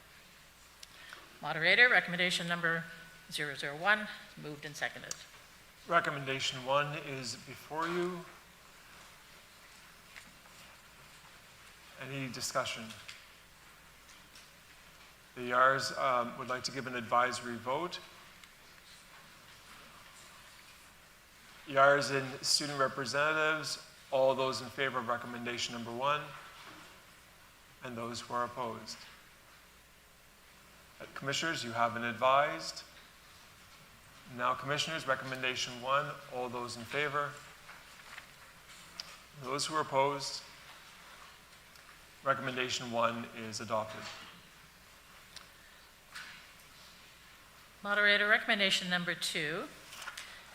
I am pleased to be able to present all the recommendation, of course, but this one, with great appreciation, of course, that the General Assembly extends to the Reverend Dr. Paul McLean upon his retirement, the gratitude, deep gratitude of the Assembly for his joyful, diligent, and long service to Christ and his church. And Moderator, if it's in order, I would like to read the minute of appreciation, which is found in your report. And as I said to Paul a moment ago, and he is very gracious and will excuse some of my intonations on some of the words which may not be quite correct, but I will do my best. So, the Reverend Dr. Paul Donald McLean retired on March 31st, 2025 as mission staff to the Presbyterian Church in Taiwan in partnership with the Bible Society in Taiwan and the Presbyterian Church in Canada. This General Assembly provides an opportunity to recognize and celebrate Paul's commitment to the shared mission of Bible translation and his outstanding contribution to Bible translation in Taiwan. Paul was brought up in a Christian home and in his early years was nurtured in faith within St. Andrew's Church, Brampton, Ontario. After completing undergraduate studies in applied mathematics and physics at the University of Waterloo, Paul sensed a call to Christian ministry and entered the MDiv program of Knox College in 1979. In the spring of his graduating year, he and his wife, Mary Beth, felt God's call to overseas missions, and immediately upon graduation from Knox in 1982, Paul was appointed by the Border World Mission to live and serve among Hakka people in Taiwan. Moving to Taiwan in January of 1983, Paul and Mary Beth began learning the Hakka language and customs. And from 1983 to 1995, Paul and Mary Beth lived in Taiwan, where they raised their young family, and Paul helped to translate the New Testament, Psalms, and Proverbs into Hakka. Returning to Canada in 1995, Paul began doctoral studies focused on biblical languages, especially the Hebrew scriptures and their translation to Greek in the Septuagint. And in 2004, he was awarded a PhD degree through Knox College, Toronto School of Theology, University of Toronto. His thesis, titled The Greek Kaiga Version of 2 Reigns 11, 1-3, Reigns to 11, a study of its constituent translation technique and semantic variations from its Hebrew vorlage, used in the interlinear paradigm for a new English translation of the Septuagint. Paul's hope was to return to Taiwan to continue Hakka Bible translation.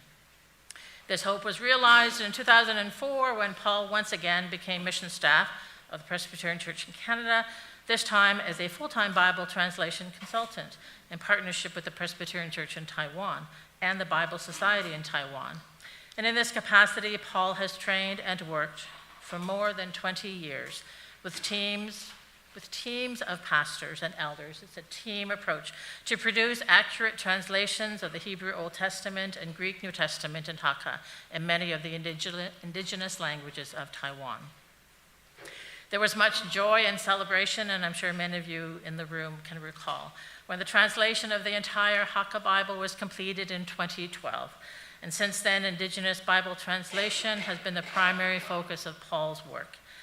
Dividing his time between Canada and Taiwan, Paul has been helping dedicated teams produce Bible translations in many endangered languages. In 2012, Haka Bible is sold out. Over the years, the Presbyterian Church in Canada has celebrated with Paul and the translation teams as different portions of the Bible and entire Bible translations have been published in both print and digital formats. In recognition of Paul's work with Bible translation teams in Taiwan, in 2019, Knox College awarded him an honorary Doctor of Divinity degree. Also in 2019, the United Bible Societies awarded Paul the status of full United Bible Societies translation consultant. And as we near the end of the memorial minute, these words so ring true. Paul is a living link between the Presbyterian Church in Canada and one of the oldest mission partners, the Presbyterian Church in Taiwan. While Paul has retired as Presbyterian Church in Canada mission staff, he intends to continue supporting translation teams in Taiwan, serving as a Bible Society in Taiwan translation consultant while also mentoring younger translation officers. We give thanks for God's steadfast love and faithfulness and pray that God will richly bless Paul and Mary Beth with health and further opportunities to witness to the gospel of Jesus Christ. Moderator, the motion is that appreciation be extended to the Reverend Dr. Paul McLean for his joyful, diligent, and long service to Christ and the Church. Moved and seconded. Recommendation 2 is now before you. All those in favor? Contrary minded? That is adopted.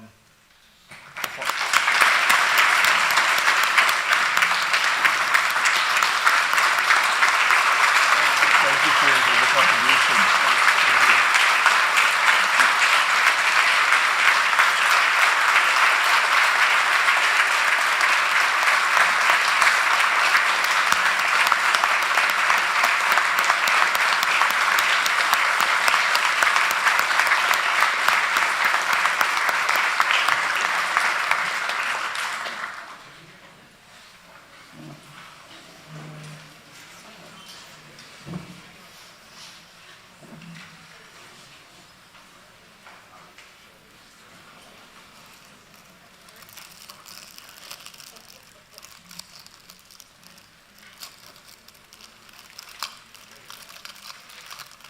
Moderator, the work that, as was noted in the words that were just expressed, the work that he has been doing in Taiwanese is done in close partnership with Indigenous Taiwanese people who are elders and members of translation teams and communities.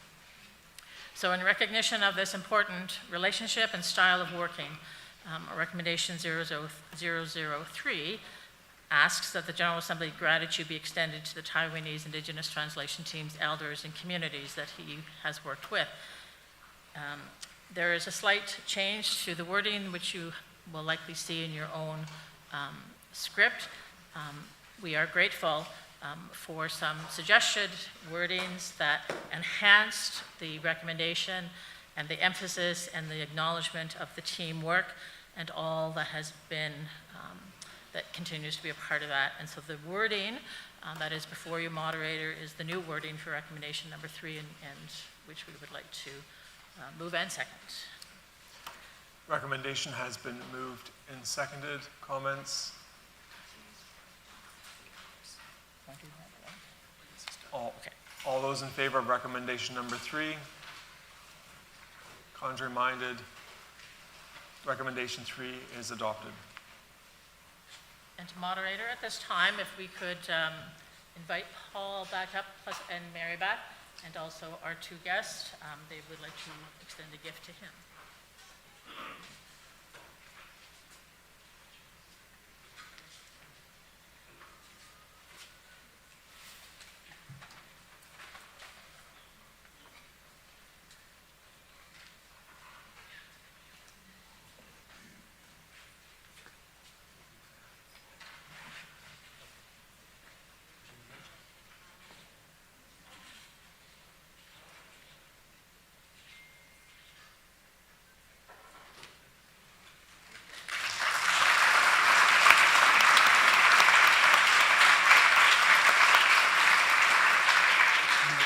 say a few words.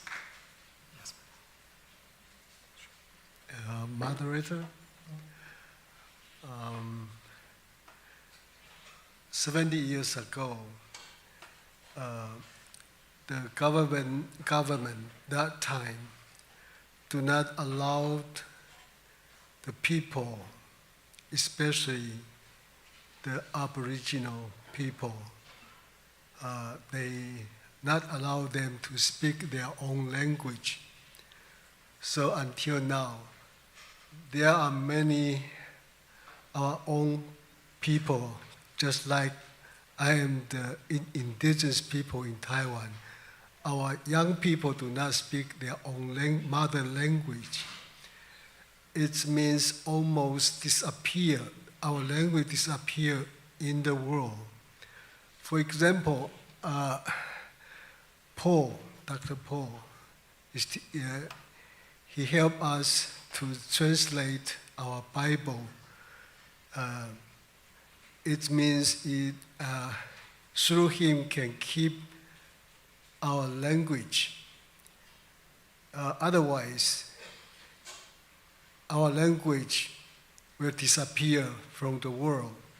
Since your language disappear, it means the people will disappear in the man society. So, since Dr. Paul helped us to keep our language is so important to our people. So especially when he is retired, I have to say thank you so much for your help. Otherwise, my people, Zhou tribe, is only 5,000. It's so easy to disappear in the world. So through him, we can keep our people, our language, our culture. Thank you. Thank you.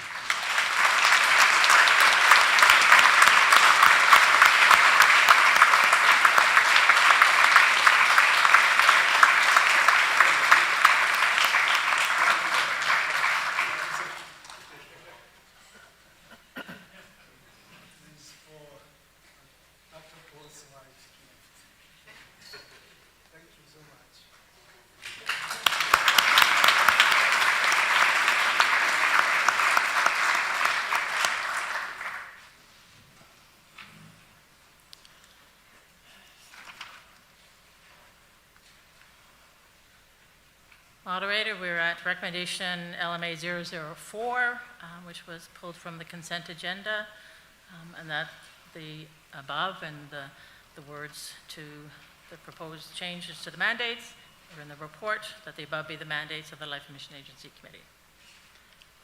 Moved and seconded. Recommendation number 4 is before you. Microphone number 3. Moderator James Hurd, Presbytery of Ottawa. I have submitted an amendment which is seconded by Catherine Culkin of the Presbytery of Grey Bruce, Huron-Perth, my apologies. And it relates to the mandates in the section for what is now going to be called congregation and community ministries rather than Canadian ministries. I want to preface my comments simply by saying I appreciate the work that the Life and Mission Agency has done in seeking to consolidate in some respects and to bring up to current date the work of the agency. There is one word in the directive there that some of us feel is a little more prescriptive than it needs to be. Rather than presbyteries enacting programs, which we don't really think we do, we undertake them. And so all we're asking for in this amendment is that the word enact in the second point of the mandate that is delineated for congregation and community ministries be changed to undertake. The words preceding that I can read in context. Simply say, the Life and Mission Agency supports presbyteries as they discern, envisage, and undertake, rather than enact, programs of strategic planning, innovation, growth, and renewal. That's all, and I would move the amendment. We can go back to the motion to amend. The motion to amend is before you. Any discussion on the motion to amend? All those in favor? Those opposed? The motion to amend is adopted, and so now we'll have the amended motion.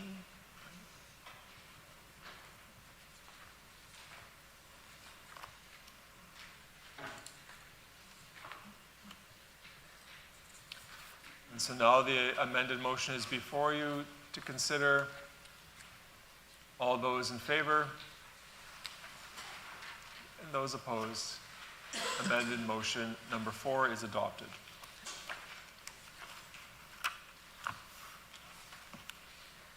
Moderator, I believe we're at LMA 00006. That the Presbyterian Church in Canada reaffirm its commitment to love of God and of neighbor, and in so doing condemn anti-Semitism, Islamophobia, and anti-Palestinian racism, along with all forms of hate. Recommendation number 6 is before you. Discussion? All those in favor? Contrary-minded? Recommendation number 6 is adopted. Moderator, recommendation then LMA 007,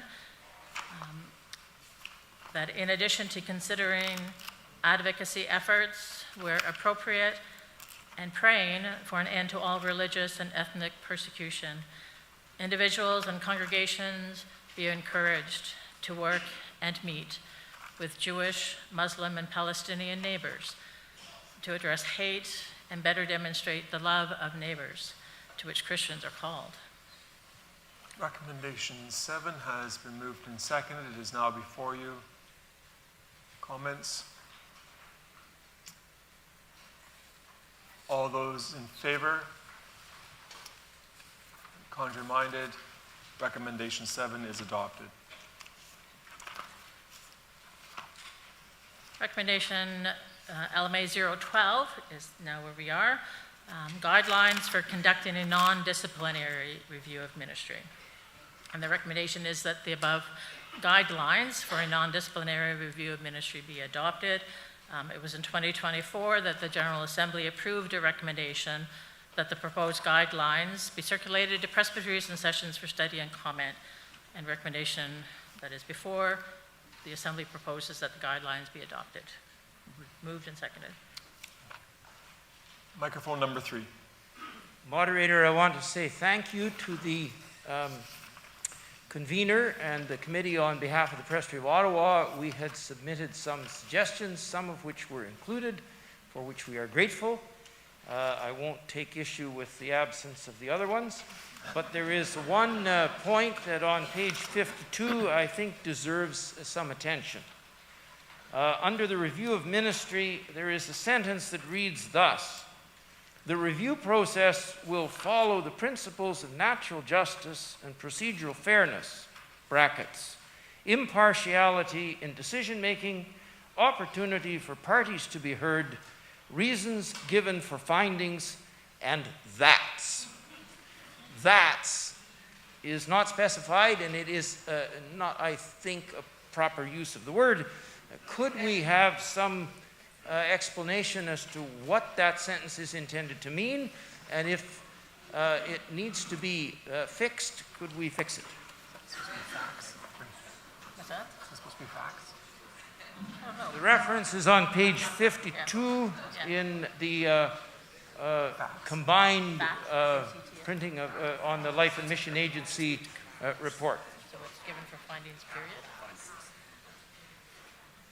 Moderator, I understand that it's a typo, which sometimes happens, and all presbytery clerks in the room can just ascertain that. The sentence should actually end at findings.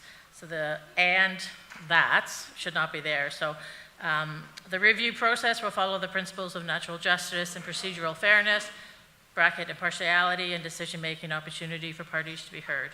Reasons given for findings, period, close bracket.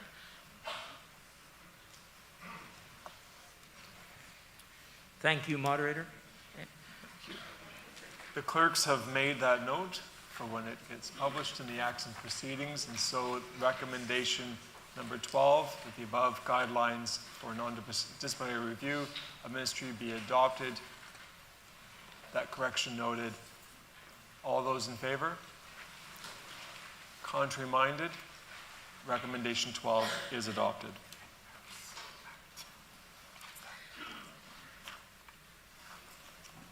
Moderator, at this time, we're in the report, the section for Presbyterian World Service and Development, and I would ask that Guy Schmag, the name escaped me for a moment, and Teresa MacDonald Teresa MacDonald Lee address this section of the report.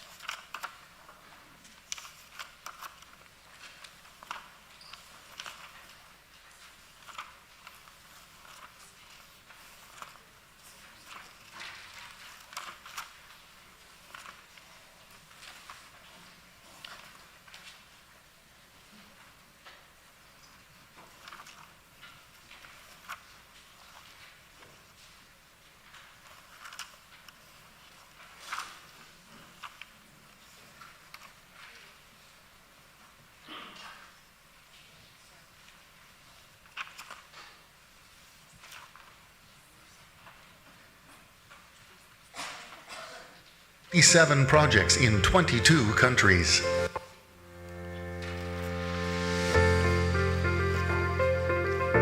Together, through PWS&D, we respond to systemic poverty and injustice, as well as conflict and disaster. In 2024, PWS&D supported 57 projects in 22 countries.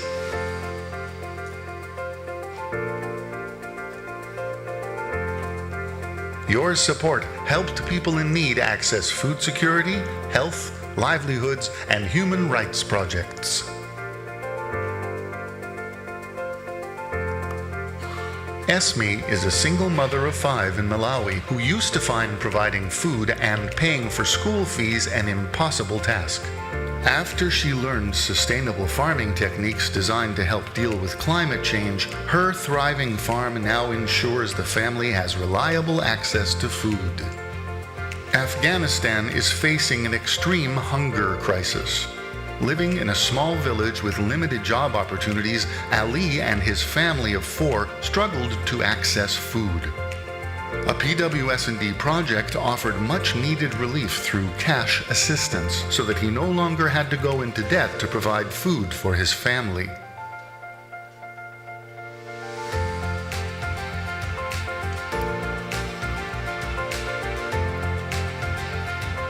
Vital emergency aid, including food, water and sanitation services, shelter, and healthcare and psychosocial support, was provided to many in need.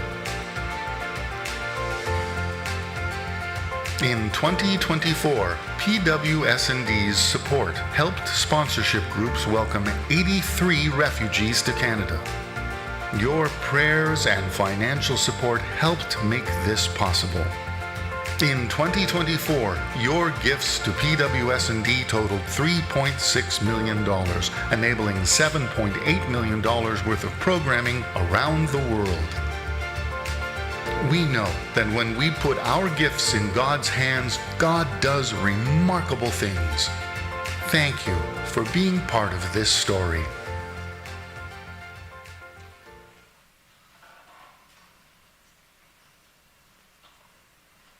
Moderator and commissioners, in 2004, the eminent Canadian and Presbyterian journalist Brian Stewart spoke at the convocation of Knox College, and his address was later published in the Presbyterian Record. And he said in part, "I have found that there is no movement or force closer to the raw truth of war, famine, crises, and the vast human predicament than organized Christianity in action. And there is no alliance more determined and dogged in action than church workers, ordained and lay members, when mobilized for the common good. It is these Christians who are right on the front lines of committed humanity today, and when I want to find that front, I follow their trail. It is a vast front, stretching from the most impoverished reaches of the developing world to the hectic struggle to preserve caring values in our own towns and cities. And I've never been able to reach these front lines without finding Christian volunteers already in the thick of it, mobilizing congregations that care and being a faithful witness to truth, the primary light in the darkness, and so often the only light." He says, "Let me repeat. I have never reached a war zone or famine or crisis anywhere where some church organization was not there long before me.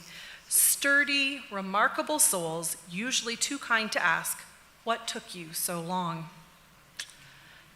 We are those Christians that Brian Stewart was speaking of.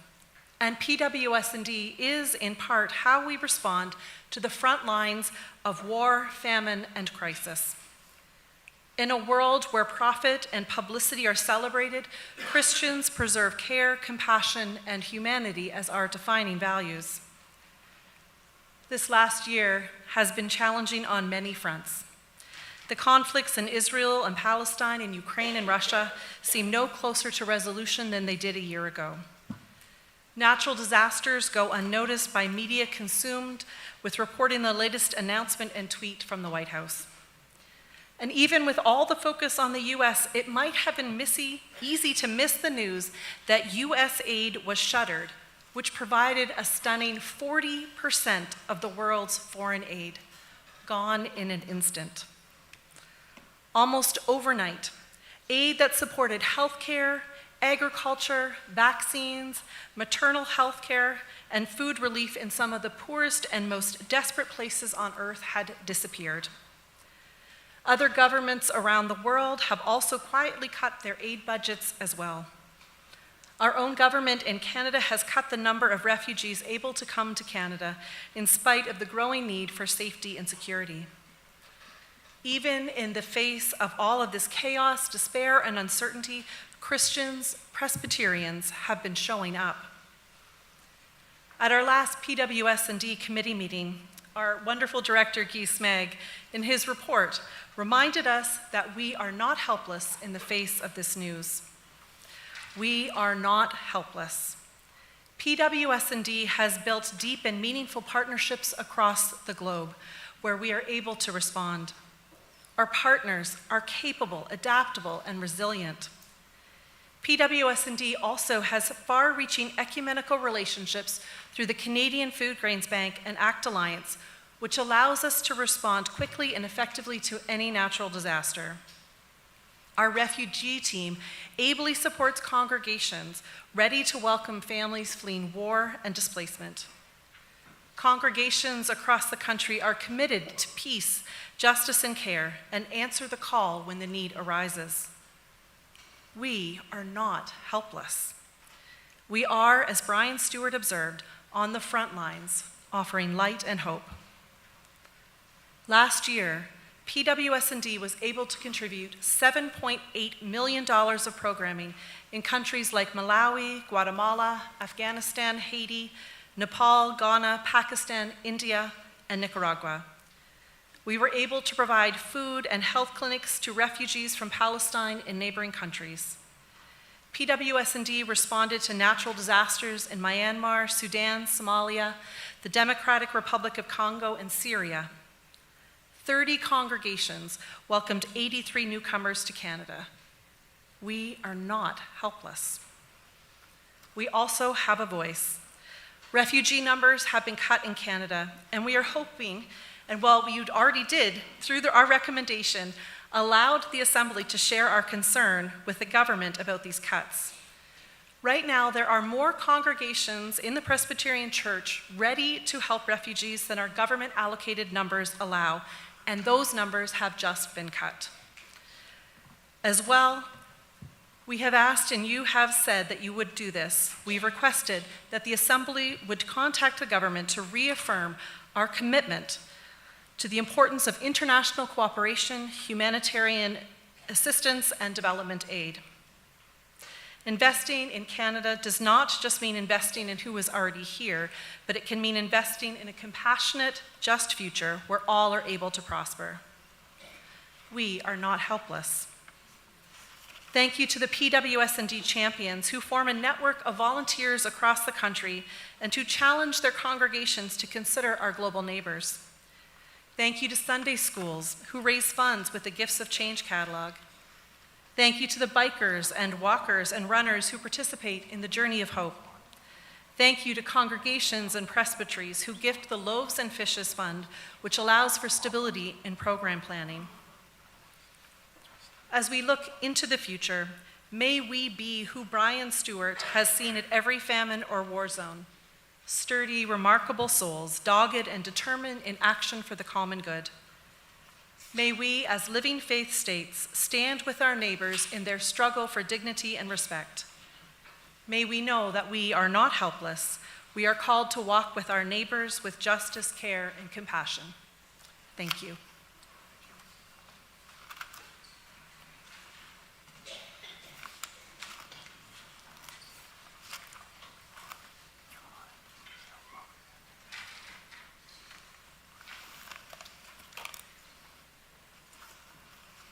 Moderator, we're going to return to the recommendations that are still before the Assembly. We opened our time together with the LMA report, looking at the video on Presbyterian sharing and the wonderful support that is possible because of the generous support given by many congregations and individuals and other groups. Which of course, as we all know, is vital to the work that the denomination does together here in Canada and around the world. And we are indeed grateful to all congregations for all the support that they offer to continue Christ's ministry through the Presbyterian Church in Canada.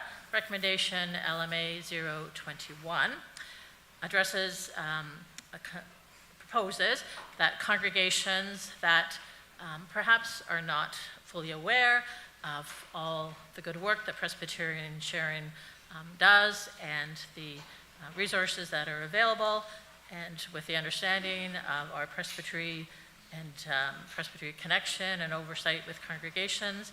So recommendation LMA 021, the congregations that did not support Presbyterian sharing in 2024 with financial gifts and or whose support is less than 2.5% of their dollar base shall provide an explanation to their presbytery and present a plan for how they will support Presbyterian sharing in 2025.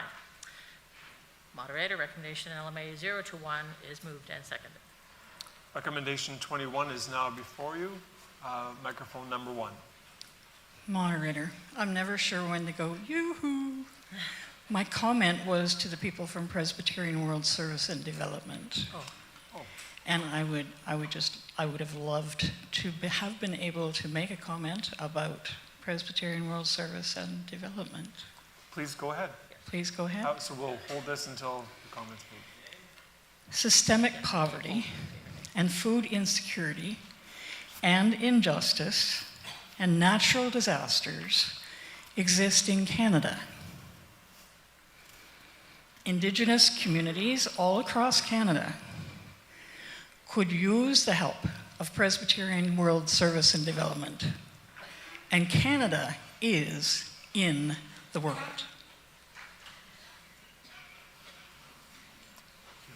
And name and presbytery. Sorry. Margaret Mullen, Presbytery of Winnipeg. Thank you.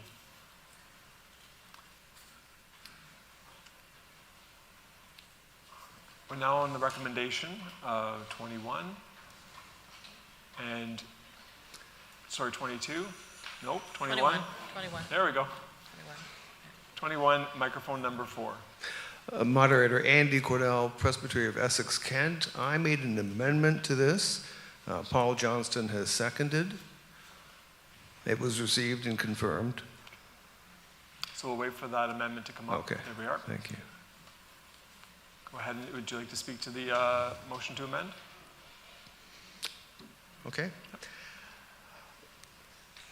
Moderator, I fully understand the financial reality of the denomination. Declining revenue and growing deficits are a concern, obviously because they're not sustainable. They cannot go on forever. However, from a practical point of view, what the Life and Mission Agency is recommending is problematic, and I have 3 reasons. First, virtually every congregation by this time of year has already set a budget. It won't be until September or October until these conversations can happen. So we're talking the 4th quarter before anything can happen, and the likelihood of that is slim. Second, what criteria would a presbytery use to determine if something is valid or not? No terms of reference have been provided. And third, while the intent is good, and I understand fully the situation, the approach comes across as a little paternalistic or even heavy-handed. And so, moderator, what I'm proposing here is a more pastoral approach. Rather than assuming congregations are in the wrong automatically, let's have a conversation. This approach is more in line with Matthew 18, where the Lord advises us how to seek reconciliation. If the LMA feels that a congregation is missing the mark somehow, or not contributing enough for it all, talk to them first, have a conversation. Don't automatically assume they're wrong. Don't accuse and condemn. And so my hope and prayer with this amended motion is that what presbyteries discover and share will be an eye-opener, perhaps locally, but more importantly on a denominational level. It may cast some light on what's broken and why we're in this situation. It might prompt a future assembly to make some bold changes, to do whatever is necessary for congregations to regain confidence in the denomination once again, and thereby restoring financial feasibility. Again, I'm asking the court to be pastoral here. Gather information, share it so we can better understand each other. Moderator, there's a story to be told here. Let's discover it and share it. Microphone number 1. Thank you, Moderator. Joseph Whiteside, Westminster Presbytery. I support the amendment in principle, but I do find that the last clause remains problematic because it is unlikely that any congregation would be able to present a plan of how to support Presbyterian sharing in 2025, given budgets are already approved. And to do so would require congregation, boards, managers, and sessions to return to the congregation for further budgetary instruction to achieve the goal that even the amended motion seeks to make. So I'm still troubled by it. I'll leave it at that. Thank you. A point of order, actually. The amendment I filed didn't have that last clause and present a plan. It was to remove that. So somehow that didn't got lost in translation.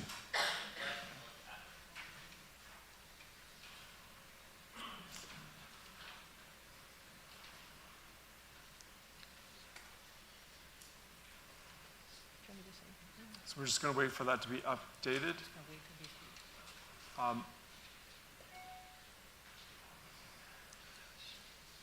Microphone number 4. Paul Johnston from the Presbytery of Lanark and Renfrew, and I am the seconder on this motion to amend. And one of the reasons I was glad to second the motion was about a month ago I was at the Presbytery Clerk's convocation, and we walked through one of the workshops about hope and possibility, and we had little table groups to talk about what are the things that keep us locked in locked rooms, what are the barriers moving forward. And when we came to talk about General Assembly, a consistent thing, there was like a wall full of them, Post-it notes saying there's a disconnect, there's no conversation, there's a lack of partnership. And why I was liking this amendment is that it turns this proposal, which could be seen as punitive, instead into an opportunity for dialogue, and an opportunity for give and take, and an opportunity to share up and down, and to share mutual accountability in the mission that Christ has given to all of his church. And so as congregations say, well, we'd love to support Presbyterian sharing, except here. Maybe there are programmatic changes, maybe there are things that could happen to build that connection back again, to bridge the disconnect and get people on the same page and working together at the same place. And so this sense, Presbytery shares that information with Life and Mission Agency. How do you respond to it? It creates a dialogue to help overcome that sense of disconnect that virtually every one of the Clark's conversations said is one of the biggest things keeping us in a locked room and keeping us from opening the door to go where Christ has sent us. Thank you. Microphone number 2. My name is Ann Torrey, Mr. Moderator, and I'm from the Presbytery of Hamilton. And this is my first time at the General Assembly, so I may be out of order in what I'm going to say, but I feel that being a congregant for many years at my church, I vaguely knew about Presbyterian sharing. It was like almost never communicated to me as a congregant. So I wonder if there could be some kind of recommendation before all of this to each church to say, once a year or quarterly or something, you do a presentation to your congregation about Presbyterian sharing so that they can ascertain whether that's something they're interested in, because I'm certain that many people would be interested in it. That's all. Can I speak? Yes.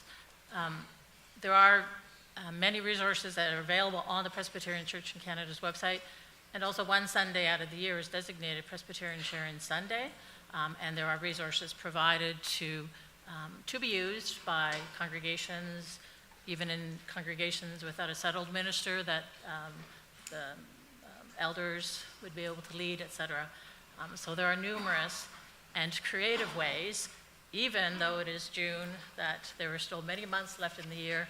Conversations can be had, and LMA 021 is seen as an avenue, or the Life and Mission Agency saw it as a way of addressing that concern of congregations that don't know anything about Presbyterian sharing, and so that the presbytery also then is aware of congregations that perhaps need a bit of encouragement to support in an additional manner. So.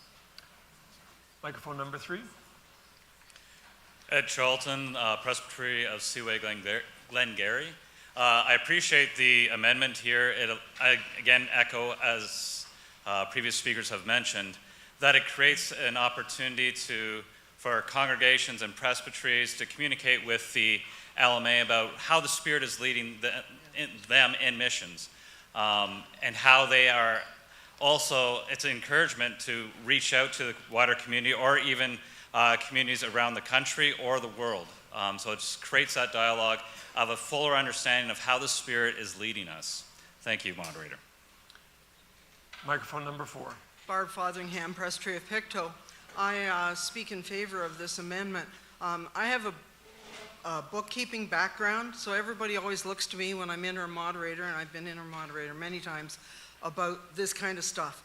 And it's really important that we do get this information to Presbytery, that Presbytery then can share it. I've always ministered in rural congregations, and they kind of feel, oh yeah, the big cities expect us to do a lot. It would be really good to have this dialogue, to feel that we're all part of this, because I believe Presbyterian sharing is so vitally important. Microphone number 3. Moderator, I support, Warren Brown from the Presbytery of Brampton. I support this, but I also would encourage presbyteries to include reporting on those member congregations that are supporting Presbyterian sharing with financial gifts that exceed 2.5% and explain why and how they're doing that, because that will be a lesson to all of us to think about ways in which we can do it in our communities as well. So why not do the positive side as well? Thank you. Microphone number 1. Heather Bryant, Presbytery of Calgary McLeod. I appreciate the feeling that this is a pastoral relationship that starts a conversation with Life and Mission Agency. But if I were reading this as a congregation who wasn't performing well, I'd say it was more heavy-handed. Because not only am I going to have to talk to my presbytery, but you're going to send a report on me to the national church. And so I wonder if we should consider that the information be sent anonymously so that the congregation is not identified. If the Life and Mission Agency needs to have that information, I get it. But I don't think that you're going to get a good feeling from congregations feeling they're being taken to the principal's office. The other thing, and perhaps I should talk about this when we start talking about the motion, I do see a red flag in talking about the 2.5% of the dollar base, because that may become your new standard. So it may be at budget time, people are saying, well, yeah, they say 10%, but really 2.5% is what they really expect. So you have to anticipate that as well. Microphone number 2. Thank you, Moderator. Christian Prasad, Presbytery of Calgary McLeod.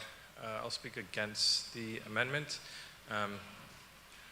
simply because I think providing an explanation to the presbytery can still be pastoral. I mean, we're talking presbyters to presbyters, so there should be an existing relationship. I think maybe for clarity, from the original motion is with regard to presenting a plan, it doesn't say that's, I know a lot of congregations go back to their original assessment and present an adjusted figure for approval. So I think there's still opportunities for dialogue and to communicate, whether it's to the Life and Mission Agency or otherwise informally. But I think there's ways to do that without the amendment. So I'll speak against it or vote against it. We are coming almost to time, and should we just try and see if this will go? So we'll try and get this amendment, deal with this right now. So it's so we have the motion to amend that is now before you. If there's no other discussion, the YARS would like to give an advisory vote. So YARS and student representatives, those who are in favor of the motion to amend, and thank you, those who are opposed. Commissioners, you have been advised. And now, commissioners, put the question to you. Motion to amend, all those in favor? And those who are opposed? We'll have to, I think that's a count. So we'll try that one more time. Yeah, you can't change your vote. We're going to go on the honor system here, and we may have to do this as a standing vote. All those in favor of the motion to amend?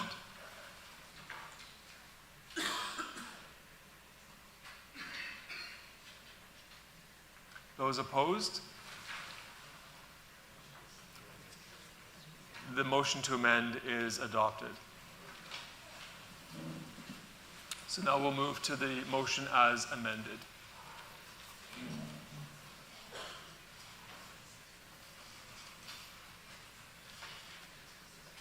The amended motion is now before you. Nope.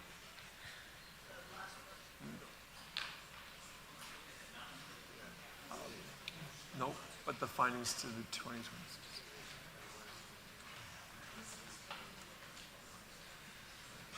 Is that last night included? Okay. All right. Expecting. It's all good. All right, the amended motion is now before you. Microphone number 1. Actually, we should pause now. Sorry. So we're going to come back to this at the next Sederunt. Just remember. Tomorrow morning right here? Yeah, I know. Tomorrow morning right there. Yep. So we'll come back to the Life Mission Agency committee next. Thank you. We're not quite adjourned yet. Call Terry Lee for announcements.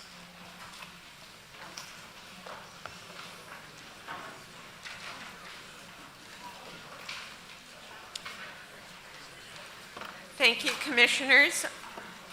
The committee to confer with the moderator is asked to meet right now. If you can come up towards the front to meet with the clerks here at the front of the table, that would be appreciated. Again, tomorrow morning, the General Assembly prayer room in M22 will be open around 8 o'clock in the morning. A reminder to submit your dissent forms. And for example, I had one where someone had sent it and I did not receive it. When I do receive them, I will send a note back just saying thanks so that you know that I did get it. Tomorrow, we're going to plan to have a picture of us taken during and Doug will speak to it a little bit more too in terms of the change of the agenda. We're going to see if we can move the agenda back by 15 minutes. And if the weather is really good, we're going to line up on stairs leading to one of the buildings fairly close to here. And in light of that, those from the resource area are saying, if you did buy any of the Presbyterian Church in Canada merchandise, if you want to wear it, meaning t-shirts, etc., feel free to do that tomorrow. And the last time that you can purchase this will be Thursday morning before the Sederunt, and that is because we will be taking down the display area on Thursday morning. Tonight, you are invited to a Presbyterian College reception in Les Prince on the main floor there. And if you do not live in Les Prince, don't worry, somebody there will make sure you get into the building. And then this evening, of course, it's a free evening. The list of possible restaurants were offered. It's a night for that you can enjoy. And of course, there is the trivia night, and now they tell us that there's teams being formed of 3 to 5 people, and they even said that Jeff is on a team. So there's a challenge to see whether or not you can meet the moderator's team. And no, it's not you, Jeff Ross. And that is at the Snooty Fox location. And just before, because there were books commented today, I had a little note saying, make sure you remind people, as I take the sticky note off, of the 150 the General Assembly, the work that was prepared by the anniversary team, and I believe it's $25 also in the Resource Center. Thank you. Oh, can I do one more? And the other one is make sure you check the travel information. And part of that is if there are changes, our office needs to make them no later than tomorrow.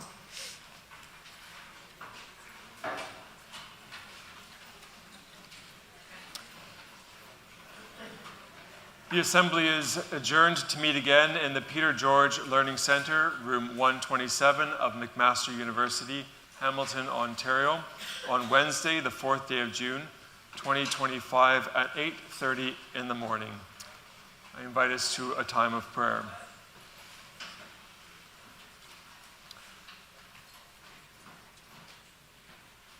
O merciful God, we give thanks for our many relationships and partnerships around the world. We give thanks for the ecumenical and interfaith relationships that we share. We celebrate what we hold in common, and we discover the rich diversity of humanity through our differences. We give thanks for scholars, teachers, translators, who devote their lives to teaching the Bible, theology, history, to provide translations of the Bible in native languages, to equip persons for ministry and leadership, so that as the schools and the scholars and teachers prepare those who feel a call to ministry, and for lay leaders who seek to serve the congregations in a variety of ministries, We give thanks for their service. We give thanks for the Reverend Dr. Stuart MacDonald and his contribution to training theological students and for his contribution to telling our Presbyterian story. We give thanks for the work of the Reverend Dr. Paul McLean, for his work with the Presbyterian Church in Taiwan and for people in Taiwan and providing Bible translation. We give thanks for the various partnerships that have been established through Presbyterian World Service and Development. We give thanks that they are on the front lines, on the front of being there to support those who are affected by war, famine, and crisis, particularly when governments have cut their response and support to those who are suffering in this world. And hear us, O God, as we lift up our prayers from this day of discerning the mind of Christ. Almighty God, maker of heaven and earth, of all that is seen and unseen, we have been reminded that 1700 years ago, other teachers, scholars, and theologians met at the Council of Nicaea to articulate our faith in clearer ways. We are grateful for their prayerful discernment so that all Christians around the world can proclaim together that Jesus Christ is God from God, light from light, true God from true God, begotten, not made. Lord Jesus, through your incarnation, you call us to love one another as you have loved us, and to offer special care for our neighbors who are hungry and thirsty, those who are sick or in prison, refugees, and those who are suffering. Giver of life, we thank you that in their faces, by honoring their voices and experiences, by reaching out to touch their wounds, we can see your wounds, your heart, and your face. And we pray for compassion, healing, and shalom. God of the whirlwind and God of the earthquake, God of fire and God of the still, small voice. We see and feel the tumult in the world, a tumult that is mirrored in our hearts and minds. It is a clamor that has even been present here among us, your children, siblings one to another. So we pray that your word of peace would be heard anew, the peace that passeth understanding, and may that same peace inform our understanding, for our understanding needs to be guided by your love. Your love, O God, love that continues to be poured out on all people, love for the dehumanized, love for the persecuted, love for the transgressed, and love for the transgressor. Our hearts grieve the loss of life the world over, lives in the Middle East, lives in Ukraine, lives across Africa, lives throughout the Americas. We too grieve lives forever changed by natural disasters and forces beyond those people's control. Gracious God, we are a believing people, we are a resurrection people, but we are not immune to the pang of death. Tragedy and disaster affect us all to varying degrees, and loss finds each one of us, no matter where we find ourselves. And so we remember all the congregations, colleges, and communities of faith across the Presbyterian Church in Canada. In addition to the loss and grief we experience in our own lives, we pray also for the loss and tragedy experienced by others. Today we hold up in prayer especially the Walkerton District Community School, a school reeling from the loss of a teacher and 4 students following a tragic car accident. Loving, nurturing, comforting God, be with all those that need your presence, especially today. We humbly ask for your presence in our midst and for your mercy in our lives. In your mercy, receive these our prayers and send us from this place with your blessing. And may the grace of our Lord Jesus Christ, the love of God, and the communion of the Holy Spirit be with you all. Amen.